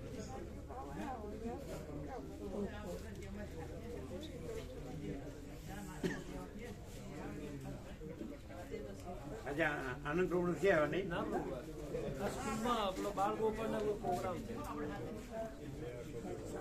સ્કૂલ ખરી ઇંગ્લિશ મીડિયમ ગુજરાતી મીડિયમ પણ આજે હોલમાં પ્રોગ્રામ છે.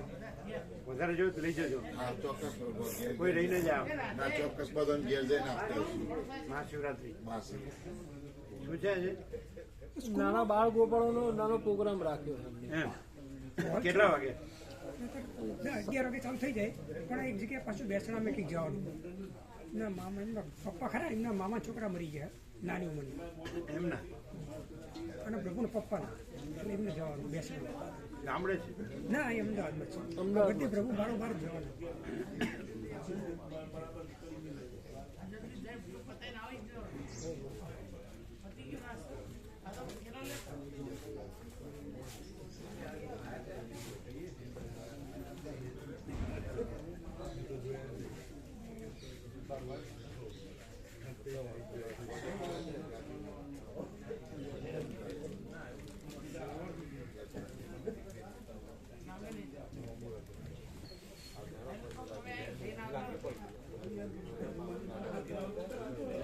जो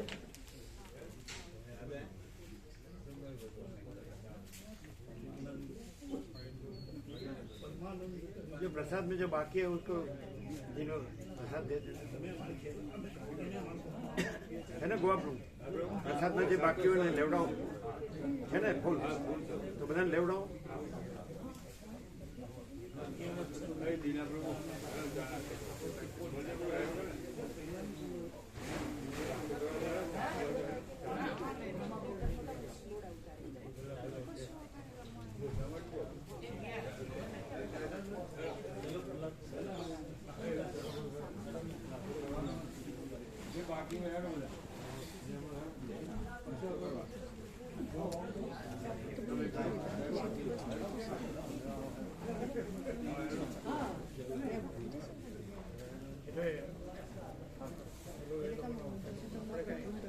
આપણે ફ્રી રહીએ ને આપણે બનાવવું તો બનાવવાનું એ લોકો પછી હવે કે લોકો લઈ લેતું ન હા એ સારું બધાને અહીંયા તો બધાને શું છે એકદમ હા લેવાના ભાવ અત્યારે છે હા જ્યારે જોવે સર્વાંતર એમને પ્રેરણા થાય છે અત્યારે છે એટલે જરૂર બીજાને અધિકાર આપવાની શું જરૂર અધિકાર ના હોય એ લોકો રોયલ્ટી વાળા જ અધિકાર લેતા આપણે રોયલ્ટી લેવાની વળતર આપણને આપતા હોય પૈસા આપવું પડતી એવું તો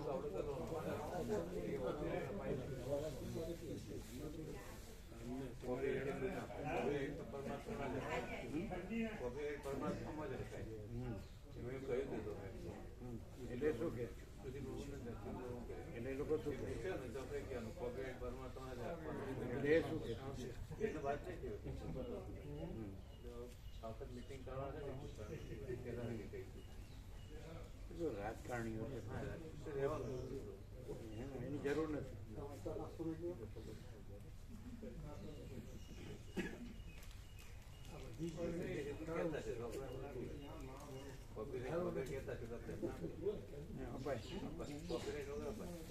આપણે જયારે કહીએ જયારે કહીએ ત્યારે આપણે છાપીએ આપણે જયારે છાપીએ આપણે પોતે છાપીએ બરોબર